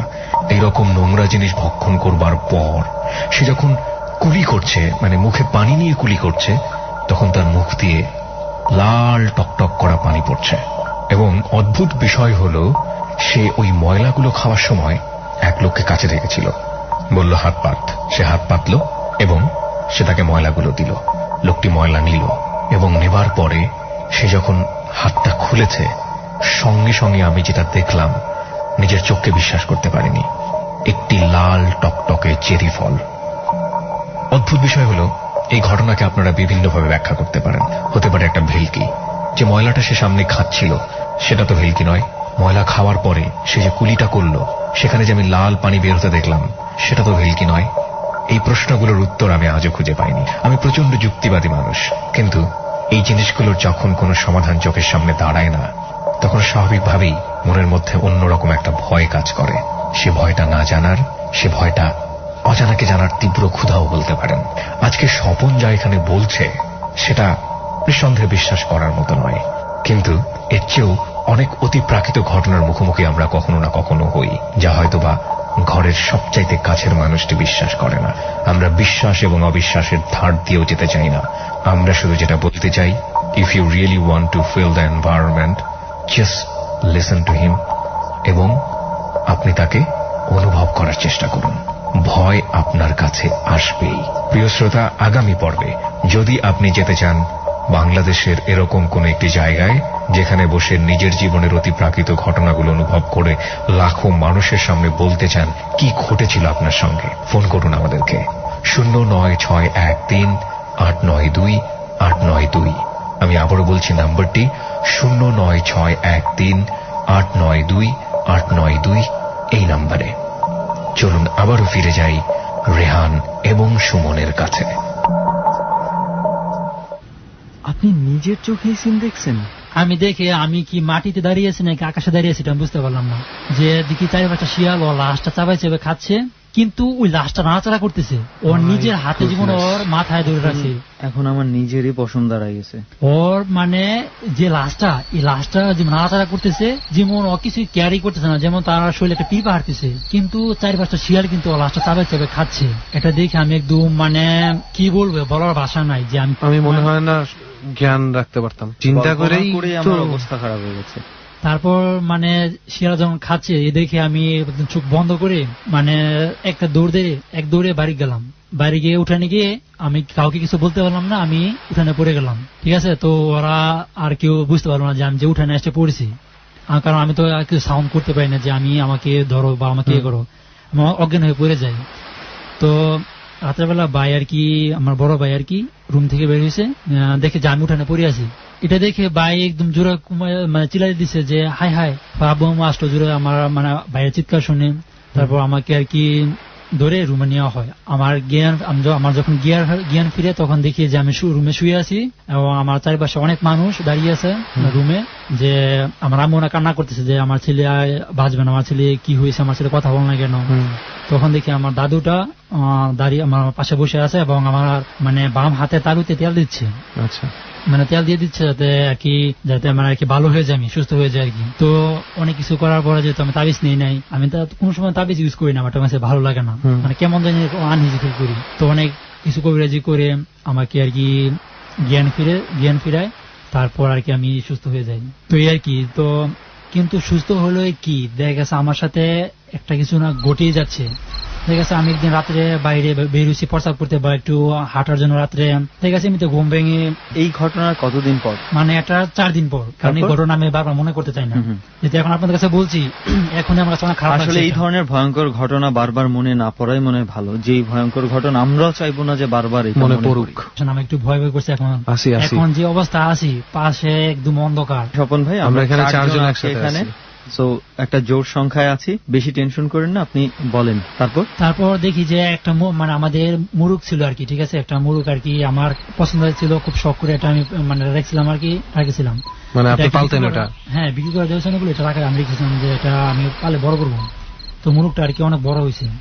তো বড় হওয়ার পর আমি বললাম যে এটা কেউ বিক্রি করবো না, এটা আমার থাকবে। তো আমি কয়েক টাকা জমাইছি, আমি বলছি আমি আম্মুকে এমনিতে কি টাকা দিছি যে এই মুরুগটা আমার, এটা আমার নামে থাকবে, এটা বড় করবে, আমি বেচবো, নিজে নিয়ে বাজারে বেচবো, একটু মজা করে মানে এটা রাখলাম আর কি, যেটা মানে আর কি পছন্দ জিনিস করি। তো রাত্রে বাইরে দেখি যে আমার মুরুগটা মানে উঠানে হাঁটতেছে, মানে ডাকতেছে কক কক করে। হ্যাঁ মুরুগ তো শিয়াল নিয়ে যাবে, আমার এলাকায় শিয়াল আছে অনেক, আর আমরা যে জায়গায় আছি এই জায়গায় তো শিয়ালের পাইতেছি।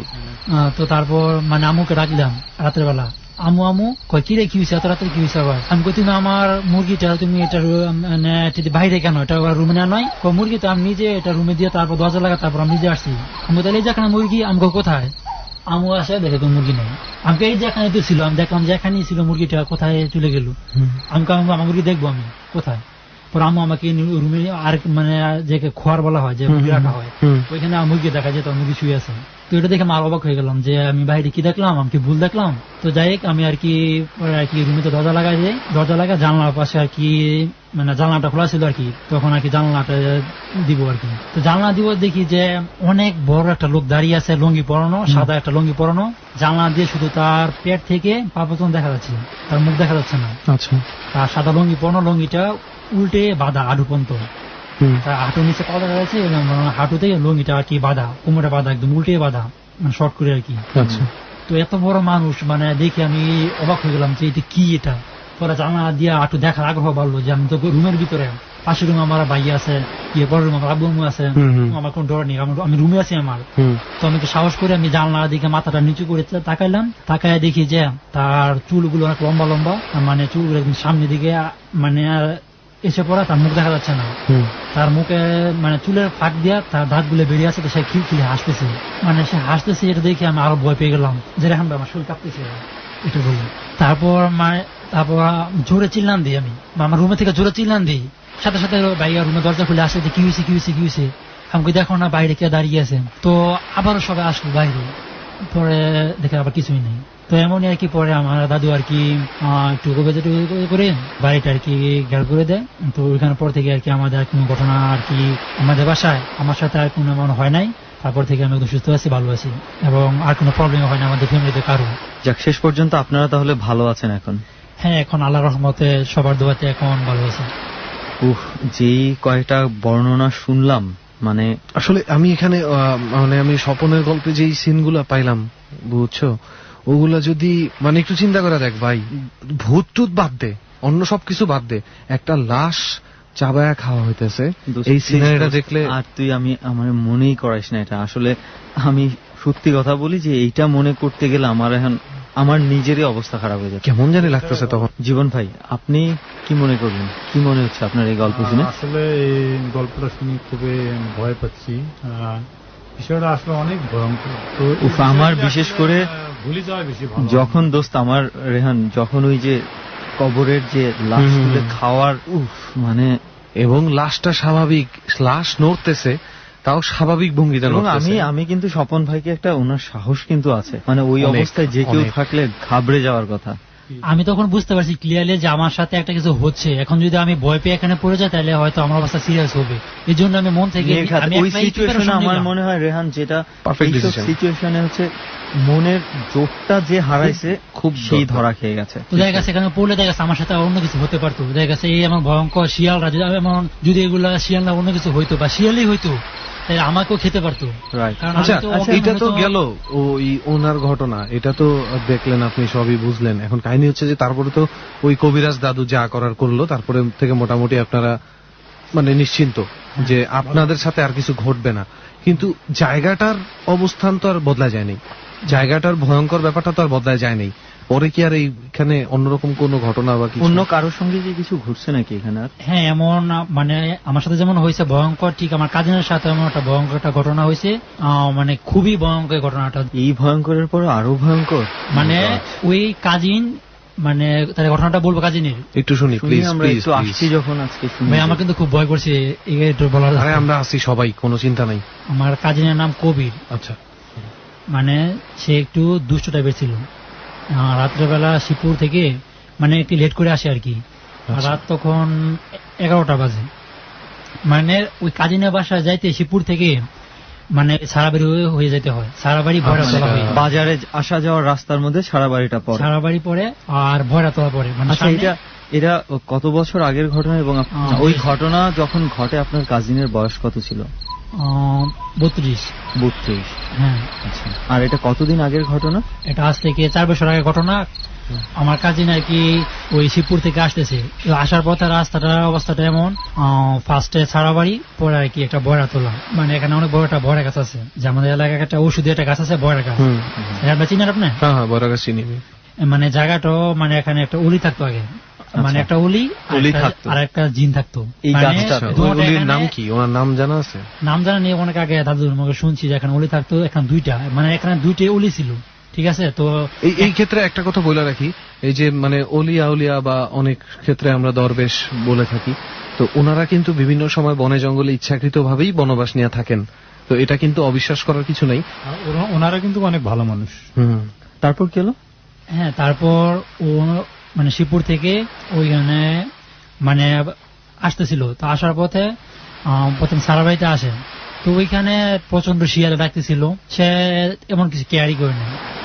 তো শিয়ালের দিকে না তাকায় শিয়াল ডাকতেই পারে, এখানে যদি শিয়াল থাকে ডাকতেই পারে, অনেক মানে জঙ্গল টাইপের জায়গা যেত। তো ওটা কেয়ার না করে সামনে গেল। যেটা বলছিলাম যে ওইখানে 2টা অলি থাকতো বয়রাতলা, ওরা যাওয়ার রাস্তার পথে 2টা অলি ভালো ছিল। তো কি একটা কারণে জানি, যদি ভুল হয় আশা করি আল্লাহ তাআলা আমাকে ক্ষমা করবে যে অলি নিয়ে কথা বলতেছি, যে একটা অলি এখানে খারাপ আছে আর একটা ভালো আছে। যেটা ভালো ওইটা মানুষকে অনেক মঙ্গল করে, এবং আমাদের শিবপুরে অনেক বড় একটা মানে অলি বলা যায়, এবং তার কাছে সবাই কি প্র্যাকটিক্যাল প্রমাণ পাইছে যে ওই অলিটা ওই মানে আমার একটা কাকা আছে আনাসন কাকা, ওকে নিয়ে মানে বরাতলা সে বসে থাকে। মানে অলিটা মানে সে গত 6 বছর ধরে আর কি সে নিখোঁজ। মানে সে আর কি মানুষের মনের কথা বলে দিতে পারতো, আপনাদের তার কাছে যাইয়া একটা নালিশ দিতেন, সে বলে দিতে পারতো যে মনে মনে কি বলছেন, যে হয়ে যাবে যা বলছো। তো এই অলিটা এখানে যে বরাতলা বসে থাকতো, অলির নাম ছিল সোয়া পাগলা। মানে শখ করতে গিয়ে মানে সোয়া পাগলা নাম হয়েছে। আচ্ছা, এখানে আরেকটা ইনফরমেশন আমার মনে দিয়ে রাখা দরকার। এই যে পাগলা কথাটা যে ব্যবহার হলো, অনেকে কিন্তু এটাতে পাগল থেকে পাগলা এটা ধরে, কিন্তু তা কিন্তু না। ওয়ালিরা যখন পাগলা এটা একটা উপাধি হিসাবে পায়। এটা হচ্ছে আমরা যদি মনে করি ইসলামিক দিক থেকে আসি, আমরা যদি ধ্যানের দিক থেকে আসি, সাধনার দিক থেকে, তাহলে ফকির হচ্ছে একটা উপাধি, পাগলা হচ্ছে আরেকটা উপাধি। তার আরো উপরে গেলে মাস্তানা বলে আরো একটা উপাধি আছে।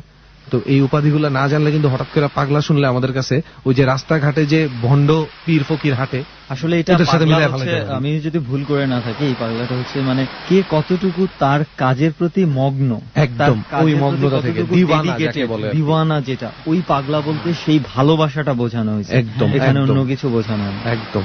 তারপর ওই পাগলা সবসময় ওখানে বসে থাকতো, এবং দেখা গেছে যে তার মন খারাপ হলে বা কোনো কিছু হলে তার কারোর সাথে কথা বলতো না, ওইখানে এসে বসে থাকতো, চুপ করে বসে থাকতো, খাওয়া দাওয়া করতো না, চুল কাটতো না, মাথার একদম মানে একদম তার মতো সাথে থাকতো। তো ওই বয়রাতলা ওই ভাইয়াটা আর কি শিবপুর থেকে যাওয়ার পথে বয়রাতলা মানে রাস্তাটা টাইপে দেখে একটা অনেক বড় একটা ছায়া আর কি, যে মানে যেমন সূর্যের একটা আলো পড়লে বা একটা লাইট টিপ দিয়ে টর্চ লাইট টিপ দিলে দেখা গেছে একটা রাস্তার দুইটা একটা ছায়া পড়ে না, তেমন মানুষের 2টা পায়ের ছায়া এখানে পড়ে আছে, মানে ছায়াটা দেখা যাচ্ছে। তেমনও কিছু কেয়ার না করে ওইটা পাড়া দিয়ে মানে দিয়ে চলে গেল, মানে সামনে গেল, পাড়া দেওয়াতে সে মাটিতে পড়ে গেল। মাটিতে পড়ে একদম মানে তার মাথা মানে যে মাটিতে পড়ছে ওর পা উপরে, মাথা নিচে দিয়ে মাটিতে ঠুয়া যেতেছে, মানে এমন হয়েছে আর কি। ও আর কি 2টা চিল্লা নিচে জোরে। পরে আর কি আমাদের একটা আর কি কাকা আছে বিল্লাল, তিনি আর কি তার বাসা আর কি ওই বরাতলার মানে সাইডে আর কি। আচ্ছা, তো তিনি দৌড়ে আসলো যে কি হলো, এসে দেখে যে কবির ভাইয়ার আর কি মাথা নিচে আর পাও 2টা উপরে, মানে দেখা যাচ্ছে না, অটোমেটিক মাথাটা মানে মাটির দিকে ঢুকে চেষ্টা করছে, বুঝে ফেলার চেষ্টা করছে। তো এটা দেখে যে বলতেছে কিরা কবির কি হয়েছে তুই এমন করতেছিস কেন, মানে ওর তো কবির তখন আর সাড়া দিচ্ছে না। তখন সে বাধ্য হয়ে ওর মানে পায়ের 2 টান দিল, কিন্তু এটা মনে হচ্ছিল যেটা আমাকে বিল্লাল ভাই বললো যে একটা 10 মণ 20 মণ ওজনের একটা বস্তু হলে যেমনটা ভারী হয়, তার পায়ের মাঝে ধরতে পারে আমি এমন একটা ভারী মনে হয়েছে, যে আমি এত জোরে ধাক্কা দেওয়ার পরও পাওয়াটা একটু লড়াতে পারছি না, কতটুকু জোরে এটা মানে ভর করে আছে, যেটা লড়াতে পারছি না। তো তারপর আরো মানে লোকজন ডাক দিয়ে আসে যে দেখ এখন কবিরা জানি কি হয়েছে। অনেক মানুষ আসার পর মানে আগুন নিয়ে আসে, অনেক মানুষ আসার পর সে মাটিতে পড়ে যাওয়ার পর তাকে বাসায় নেওয়া হয়, কাজিন থেকে বাসায় নেওয়া হয়। তো বাসায় নেওয়ার পর আবল তাবল করতেছে, এটা মানে কি বলে কি না, যে আমাকে সিগারেট দে, মানে একটা সিগারেট ধরা দিলে দেখা গেছে একটা সুস্থ লোক একটা সিগারেট কোনো সময় একটানে খেতে পারবে না, আর তাকে 1 সিগারেট দিলে দেখা গেছে এক টান দিয়ে 1 সিগারেট একদম একটান শেষ, এবং খুনা হাসতেছে, খুনা কান্না করতেছে, এবং তার যে বয়সটা, যে আসল যে বয়সটা, এই বয়সটা হালকা চেঞ্জ হয়ে গেছে, স্বাভাবিক গলার যে স্বর, যেটা কণ্ঠস্বরটা একটু চেঞ্জ হয়ে গেছে। কণ্ঠস্বর কি মোটার দিকে গেছে না চিকনের দিকে? মানে একটু মোটার দিকে গেছে, মানে একটু মানে যেমন একটু ভয়ঙ্কর টাইপের বলতেছে, যে গম্ভীর হয়ে গেছে, গম্ভীর টাইপের, যেমন ভাইজা কথা আসতেছে, এমন যে আমাকে বিড়ি দে, আমাকে সিগারেট দে, মানে এগুলো খাই দিয়ে আছে, আপাতত করতেছে, একসময় হাসতেছে বা কাঁদতেছে, মানে টোটালি কবির ভাই নাই, একটা অন্য লোক এখানে আছে কবির ভিতরে। তো সারা তাকে বসে রাখলো, সে ওখানে আবার মানে তাকে দূরে রাখা যায় না, সে ওই বরের কাছে চলে যায়, দূরে রাখতে বরের কাছে মানে ওদিকে যেতে চায় যে আমাকে আমি বাইরে চলে যাবো, আমাকে ছেড়ে দে। তো ছাড়বো কি হবে, ওর আম্মু তো একদম কান্না করে নাই যে আমার ছেলে কোথায় চলে যাচ্ছে, আমার ফুপু আর কি। তো ওকে দূরে রাখছে অনেকে মিলা। তো আর কি পরদিন সকাল হলো, সারা তাকে দূরে রাখছে, সবাই ওকে পাহারা দিচ্ছে, আমরা দাঁড়িয়ে দেখছিলাম ঘটনাটা। তারপর আর কি ওই দাদুকে খবর দেওয়া হয় যে কবিরাজ দাদু, যে দাদু আমার হয়েছে কালকে কবিরের সাথে, তো দেখেন কি হয়েছে। আশ্চর্য বিষয় হচ্ছে দাদু যখন ওই কাজিনদের বাসায় পাড়া দেয়, ওদের সীমানায় পাড়া দেওয়ার পরই ওই লোক আর কি ঘরের ভিতরে রুমে আটকে রাখছে তাকে। সে বলতেছে যে আমার দাদুর নাম হচ্ছে শাহাজউদ্দিন ফকির। তো বলতেছে মানে ওর নাম নিয়ে গালিগালাজ করতেছে, সে কেন আসতেছে, তাকে আসলে আমি খুন করে ফেলবো। তা কিন্তু রুমে, সে কিন্তু রুমে, আর আমার দাদু কিন্তু বাহিরে, ওকে গালিগালাজ করতেছে। আমি একটু ব্যাপারটা একটু ইন্টারাপ্ট করি, মানে আমি ঘটনাটা একটু আরেকবার বুঝি। মানে রেহান তুই বুঝতে পারছিস? বুঝতে পারছি আমি। মানে ঘটনাটা কি হলো, ঘটনাটা হয়েছে যখন খবর দেওয়া হয়েছে ওই কবিরাজ দাদুকে, ঠিক আছে, তখন সে যখন মাত্র আসতেছে, নামটা জানি কি বললেন, শাহাজউদ্দিন ফকির, তখন সে মাত্র আসতেছে। আর ওই লোক কিন্তু যে কবির, হ্যাঁ, যে আর কি ওই পাল্লায় পড়ছে, সে কিন্তু ঘরের ভিতরে বন্ধ অবস্থায় আছে। সে ওই বন্ধ ঘর থেকে চিল্লাইতেছে যে শাহাজউদ্দিন ফকির কেন আসতেছে এখানে, ওরে আমি খুন করে ফেলাবো। এমনই মনে হচ্ছে যে সে জানে সরাসরি দেখতে পাইতেছে।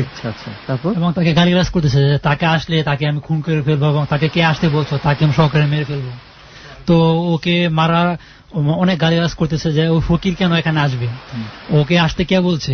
পরে দাদু ওকে মানে ওই যে তাকায় বলে, আজকে তোরা খাইছি, তোরা অনেকদিন পরে পাইছি হাতে নাতে, আজকে তোকে ছাড়ছি না। তো মানে ওইটা বলি আর কি দাদু ওর মানে রুমে যায়, ওর বাম হাতের মানে কাইনগুলি মানে ছুটে যে আঙ্গুলটা বাম হাতের, ওটাতে আর কি চিপা ধরাতে সে একদম চিল্লাইতে থাকে যে আমাকে ছেড়ে দাও, আমাকে ছেড়ে দাও, আমি চলে যাবো, আমাকে ছেড়ে দাও। মানে তাকে মানে গুরু মানতে শুরু করে, মানে একটু বাম হাতের আঙ্গুল ধরায় যে আমাকে মেরো না, আমাকে ছেড়ে দাও।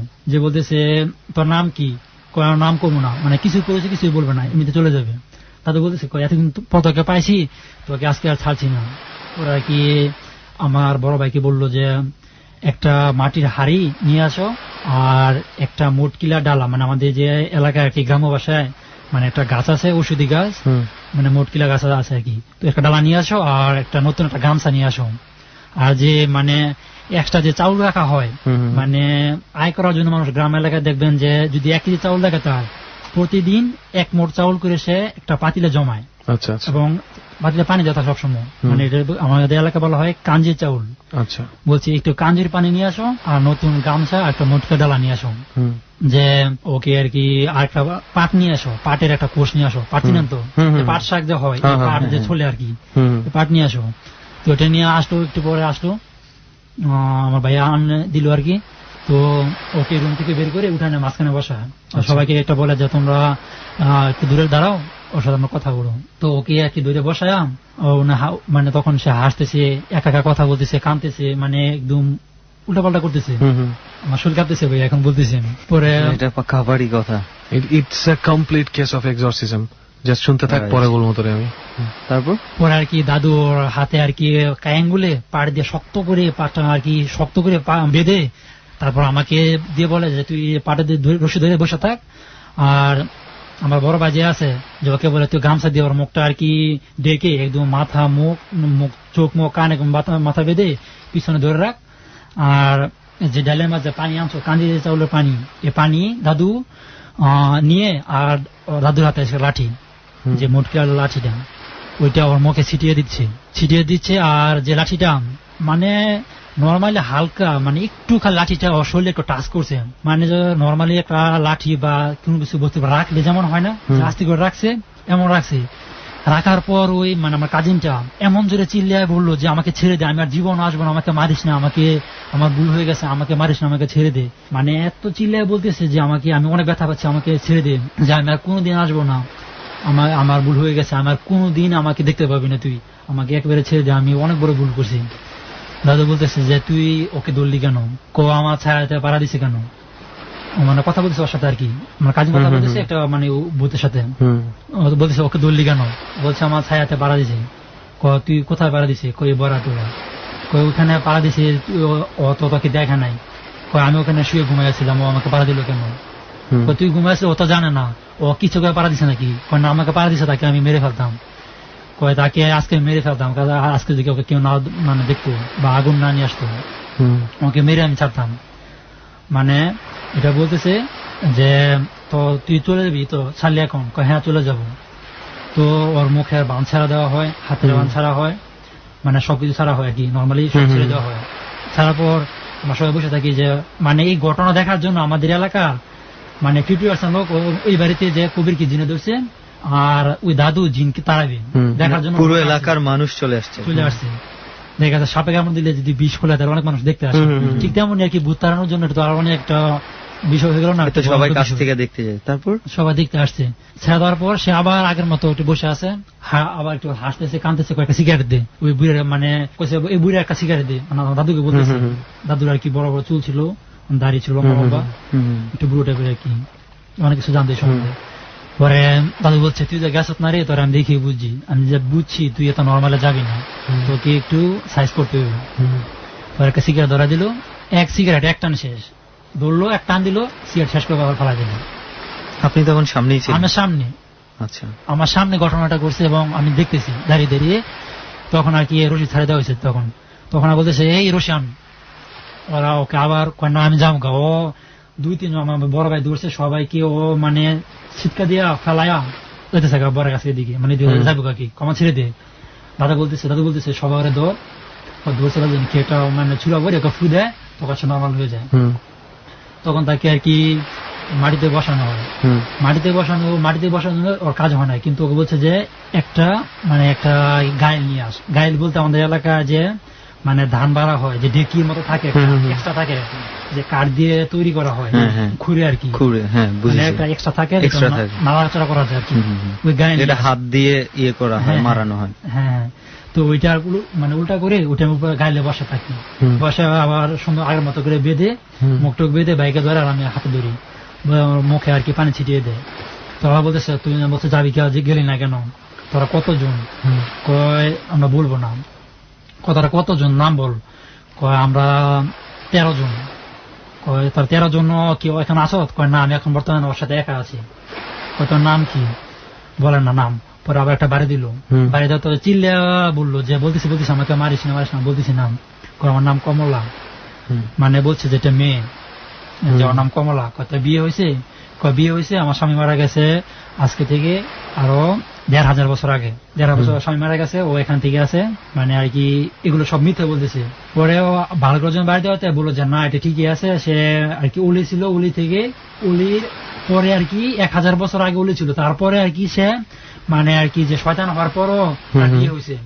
তার বিয়ে হওয়ার পরে সে তার স্বামী মারা যাওয়ার পরও সে 1500 বছর বেঁচে আছে, 1500 বছর এখানে আছে, মানে যে এলাকাটা আছে সামনে একটু বয়রাতলা যেটা এখানে, তো ওখানে সে থাকতেছে। তো বলতেছে তুই কি চাস, কি হলো যাবি? কয় ওই মসজিদে 1 মণ মিষ্টি দিতে হইব, মানে আমার যে মসজিদে আছে 1 মণ মিষ্টি দিতে হইব, তাহলে আমি যাবো গা, আর কোনো নিয়ে আনো। তো ঠিক আছে। কয় হ্যাঁ ঠিক আছে, 1 মণ মিষ্টি দিব, কিন্তু তুই যখন যাবি গা একটা প্রমাণ কি দিয়ে প্রমাণ দেখা যাবি? কয় তুই গুরুহাটি কামড় দিয়ে যাবি? কয় না এটা আমি করতে পারবো না। মানে তাদের বললো যে মানে ভূতেরা মানে গরু হাড্ডিকে খুব ভয় পায়। আচ্ছা, মানে গরু হাড্ডি নাম বলতে সে চেঁচাই উঠলো অনেক জোরে। পরে হাড্ডি আনাইলো আর কি একজন দিয়ে, যে গরু হাড্ডি নিয়ে আসে। গরু হাড্ডি নিয়ে আসছে, সে কোনো মতে সে গরু হাড্ডিতে কামড় দিবে না। তো কামড় দিবে না, তাকে যখন আবার একটা বাড়ি দেওয়া হলো, সে বলছে হ্যাঁ আমি কামড় দিব দিয়ে হাড্ডি দে। পরে হাড্ডি নিয়ে সে কামড় দিল। এবং দাদু বলছে কামড়ে চলবে না, শুধু তুই কামড় দিচ্ছ ঠিক আছে, প্রমাণ দেখাইতে হবে যে তুই চলে যাবি যেখান থেকে, আর জীবন কাউকে ধরবি না বা এলাকার কাউকে কোনো ক্ষতি করবি না। তখন ভাত আনতে পাইছি, আজকে দৌড়ছে তোকে, তুই কি প্রমাণ দেখা যাবি? ওই যে উঠানের গুড়া যে বড় আম গাছটা আছে, ওইটা যে সব থেকে যে বড় ডালটা আছে, ওইটা আমি যাওয়ার সময় ভেঙে তারপর যাবো, ডালটা ভেঙে যাবো আর কি। তো আমরা আর কি সবাই আর কি দাদু বলছে যে ঠিক আছে। পরে ওকে ছাড়লো, মানে আমার কাজিনা আর কি হাত থেকে রশি খোলা হলো, এবং সে আর কি মুহূর্তে সে মানে একদম অজ্ঞান হয়ে একদম মাটিতে মানে লুটায় পড়ছে, শুয়ে রয়েছে। আর হঠাৎ করে মানে এমন একটা শব্দ হলো, প্রচন্ড একটা শব্দ হলো, যে মানে ডাল ভাঙা একটা শব্দ, যে সবাই আমরা দিনে এখন তো 10টা বাজে সকাল, সবার সামনে একটা ডাল ভেঙে আম গাছ থেকে বড় একটা ডাল মারতে পড়লো। কোন ঝড় টর কিচ্ছু নাই, যে এটা জিন চলে গেছে, এটা ভেঙে তারপর দেখা গেছে যেটা ভেঙে গেছে, আমি গেছি, আমি আর কোনদিন আসবো না এখানে।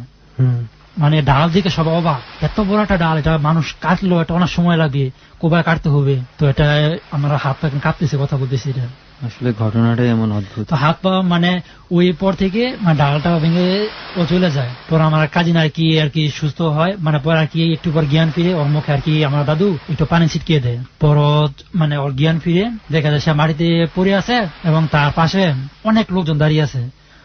ও বলতেছে যে আমি এখানে কেন, ওরা এত মানুষ আসছে কিসের জন্য, আর আমি এখনো মাটিতে কেন শুয়ে রয়েছি। তখন সে জ্ঞান ফিরছে। স্বাভাবিক যে কবির, এই স্বাভাবিক কবির ফিরে পাওয়া গেছে। ও বলছে যে তুই আগে কোথায় ছিলি? আমি জাস্ট আমার মনে আছে আমি শিবপুর থেকে ওই বরাতলা এখানে আসছি, পরে আমার কিছু মনে নাই। পরে আগে বলছে যা কিছু হয় না, তুই ওখানে পড়ে গেছিলি, তুই এই জন্য তুই এখানে তো কানা হয়েছে, মানে ওকে কিছু জানায় না যে কি হয়েছে আসলে। পরে শুনতে পারে কি, তখন আর বলেন নাই। তখন আর কি তাকে ঘরে নেওয়া হয়। এই হচ্ছে আর কি আমার কাজিনের ঘটনা। তার কিছুদিন পরে আমার কাজিন আর কি বলছে যে না, এই দেশে আর থাকবো না, আমি চলে যাবো বিদেশ। সে দেশ থেকে ত্যাগ করে কিছুদিনের মাঝে আর কি সে টাকা, অনেক বেশি টাকা দিয়ে সে মালয়েশিয়া চলে গেল। সে মালয়েশিয়া দীর্ঘ অনেকদিন ছিল। মালয়েশিয়া শেষ থাকার পরে সে গত 4 দিন নাকি 3 দিন আগে সে দেশে আসছে। তো এখন সব নরমালি ঠিক আছে, আগের মতো সব চলতেছে। তার মানে এখন আপনি এবং আপনাদের ওই এলাকার মোটামুটি সবকিছু স্বাভাবিক আছে? এখন সবকিছু স্বাভাবিক আছে, কিন্তু ওই ছাড়া বাড়ি আর এই কবরস্থানে মানে ভৌতিক কর্মকাণ্ড দেখা গেছে কিছুদিন পর হঠাৎ কারোর সাথে কিছু না কিছু ঘটছে, এখনো আছে।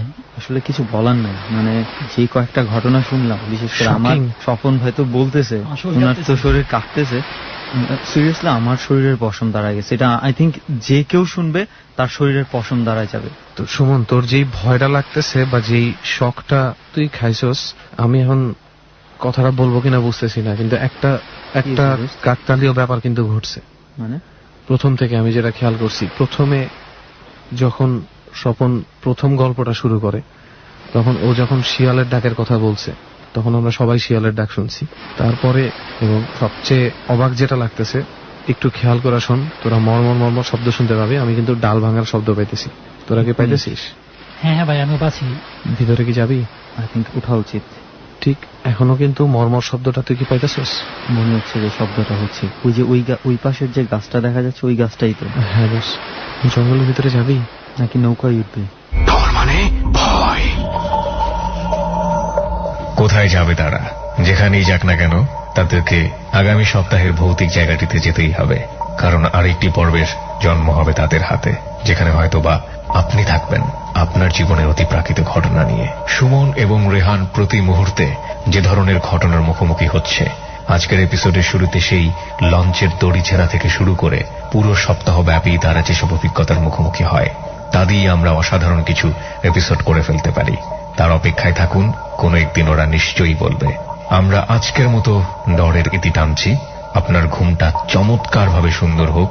সাথে আপনাকে কিছুটা সতর্ক করতে চাই, যে বিষয়টি আপনারা 11টা থেকে 12টার মধ্যে শুনেছেন, সোজা হয়ে শুয়ে পায়ের বুড়ো নখ এবং নাক যদি সমানভাবে থাকে, তাহলে এই ধরনের ঘটনার মুখোমুখি আপনি হলেও হতে পারেন। আমার মনে হয় না এটা আপনাদের চেষ্টা করে দেখাটা ঠিক হবে। হয়তোবা এটার কোনো সায়েন্টিফিক ব্যাখ্যা আছে। আমরা আপনাদেরকে উৎসাহিত করি না কোনোভাবেই সুমন এবং রেহানের ভূমিকায় যেতে।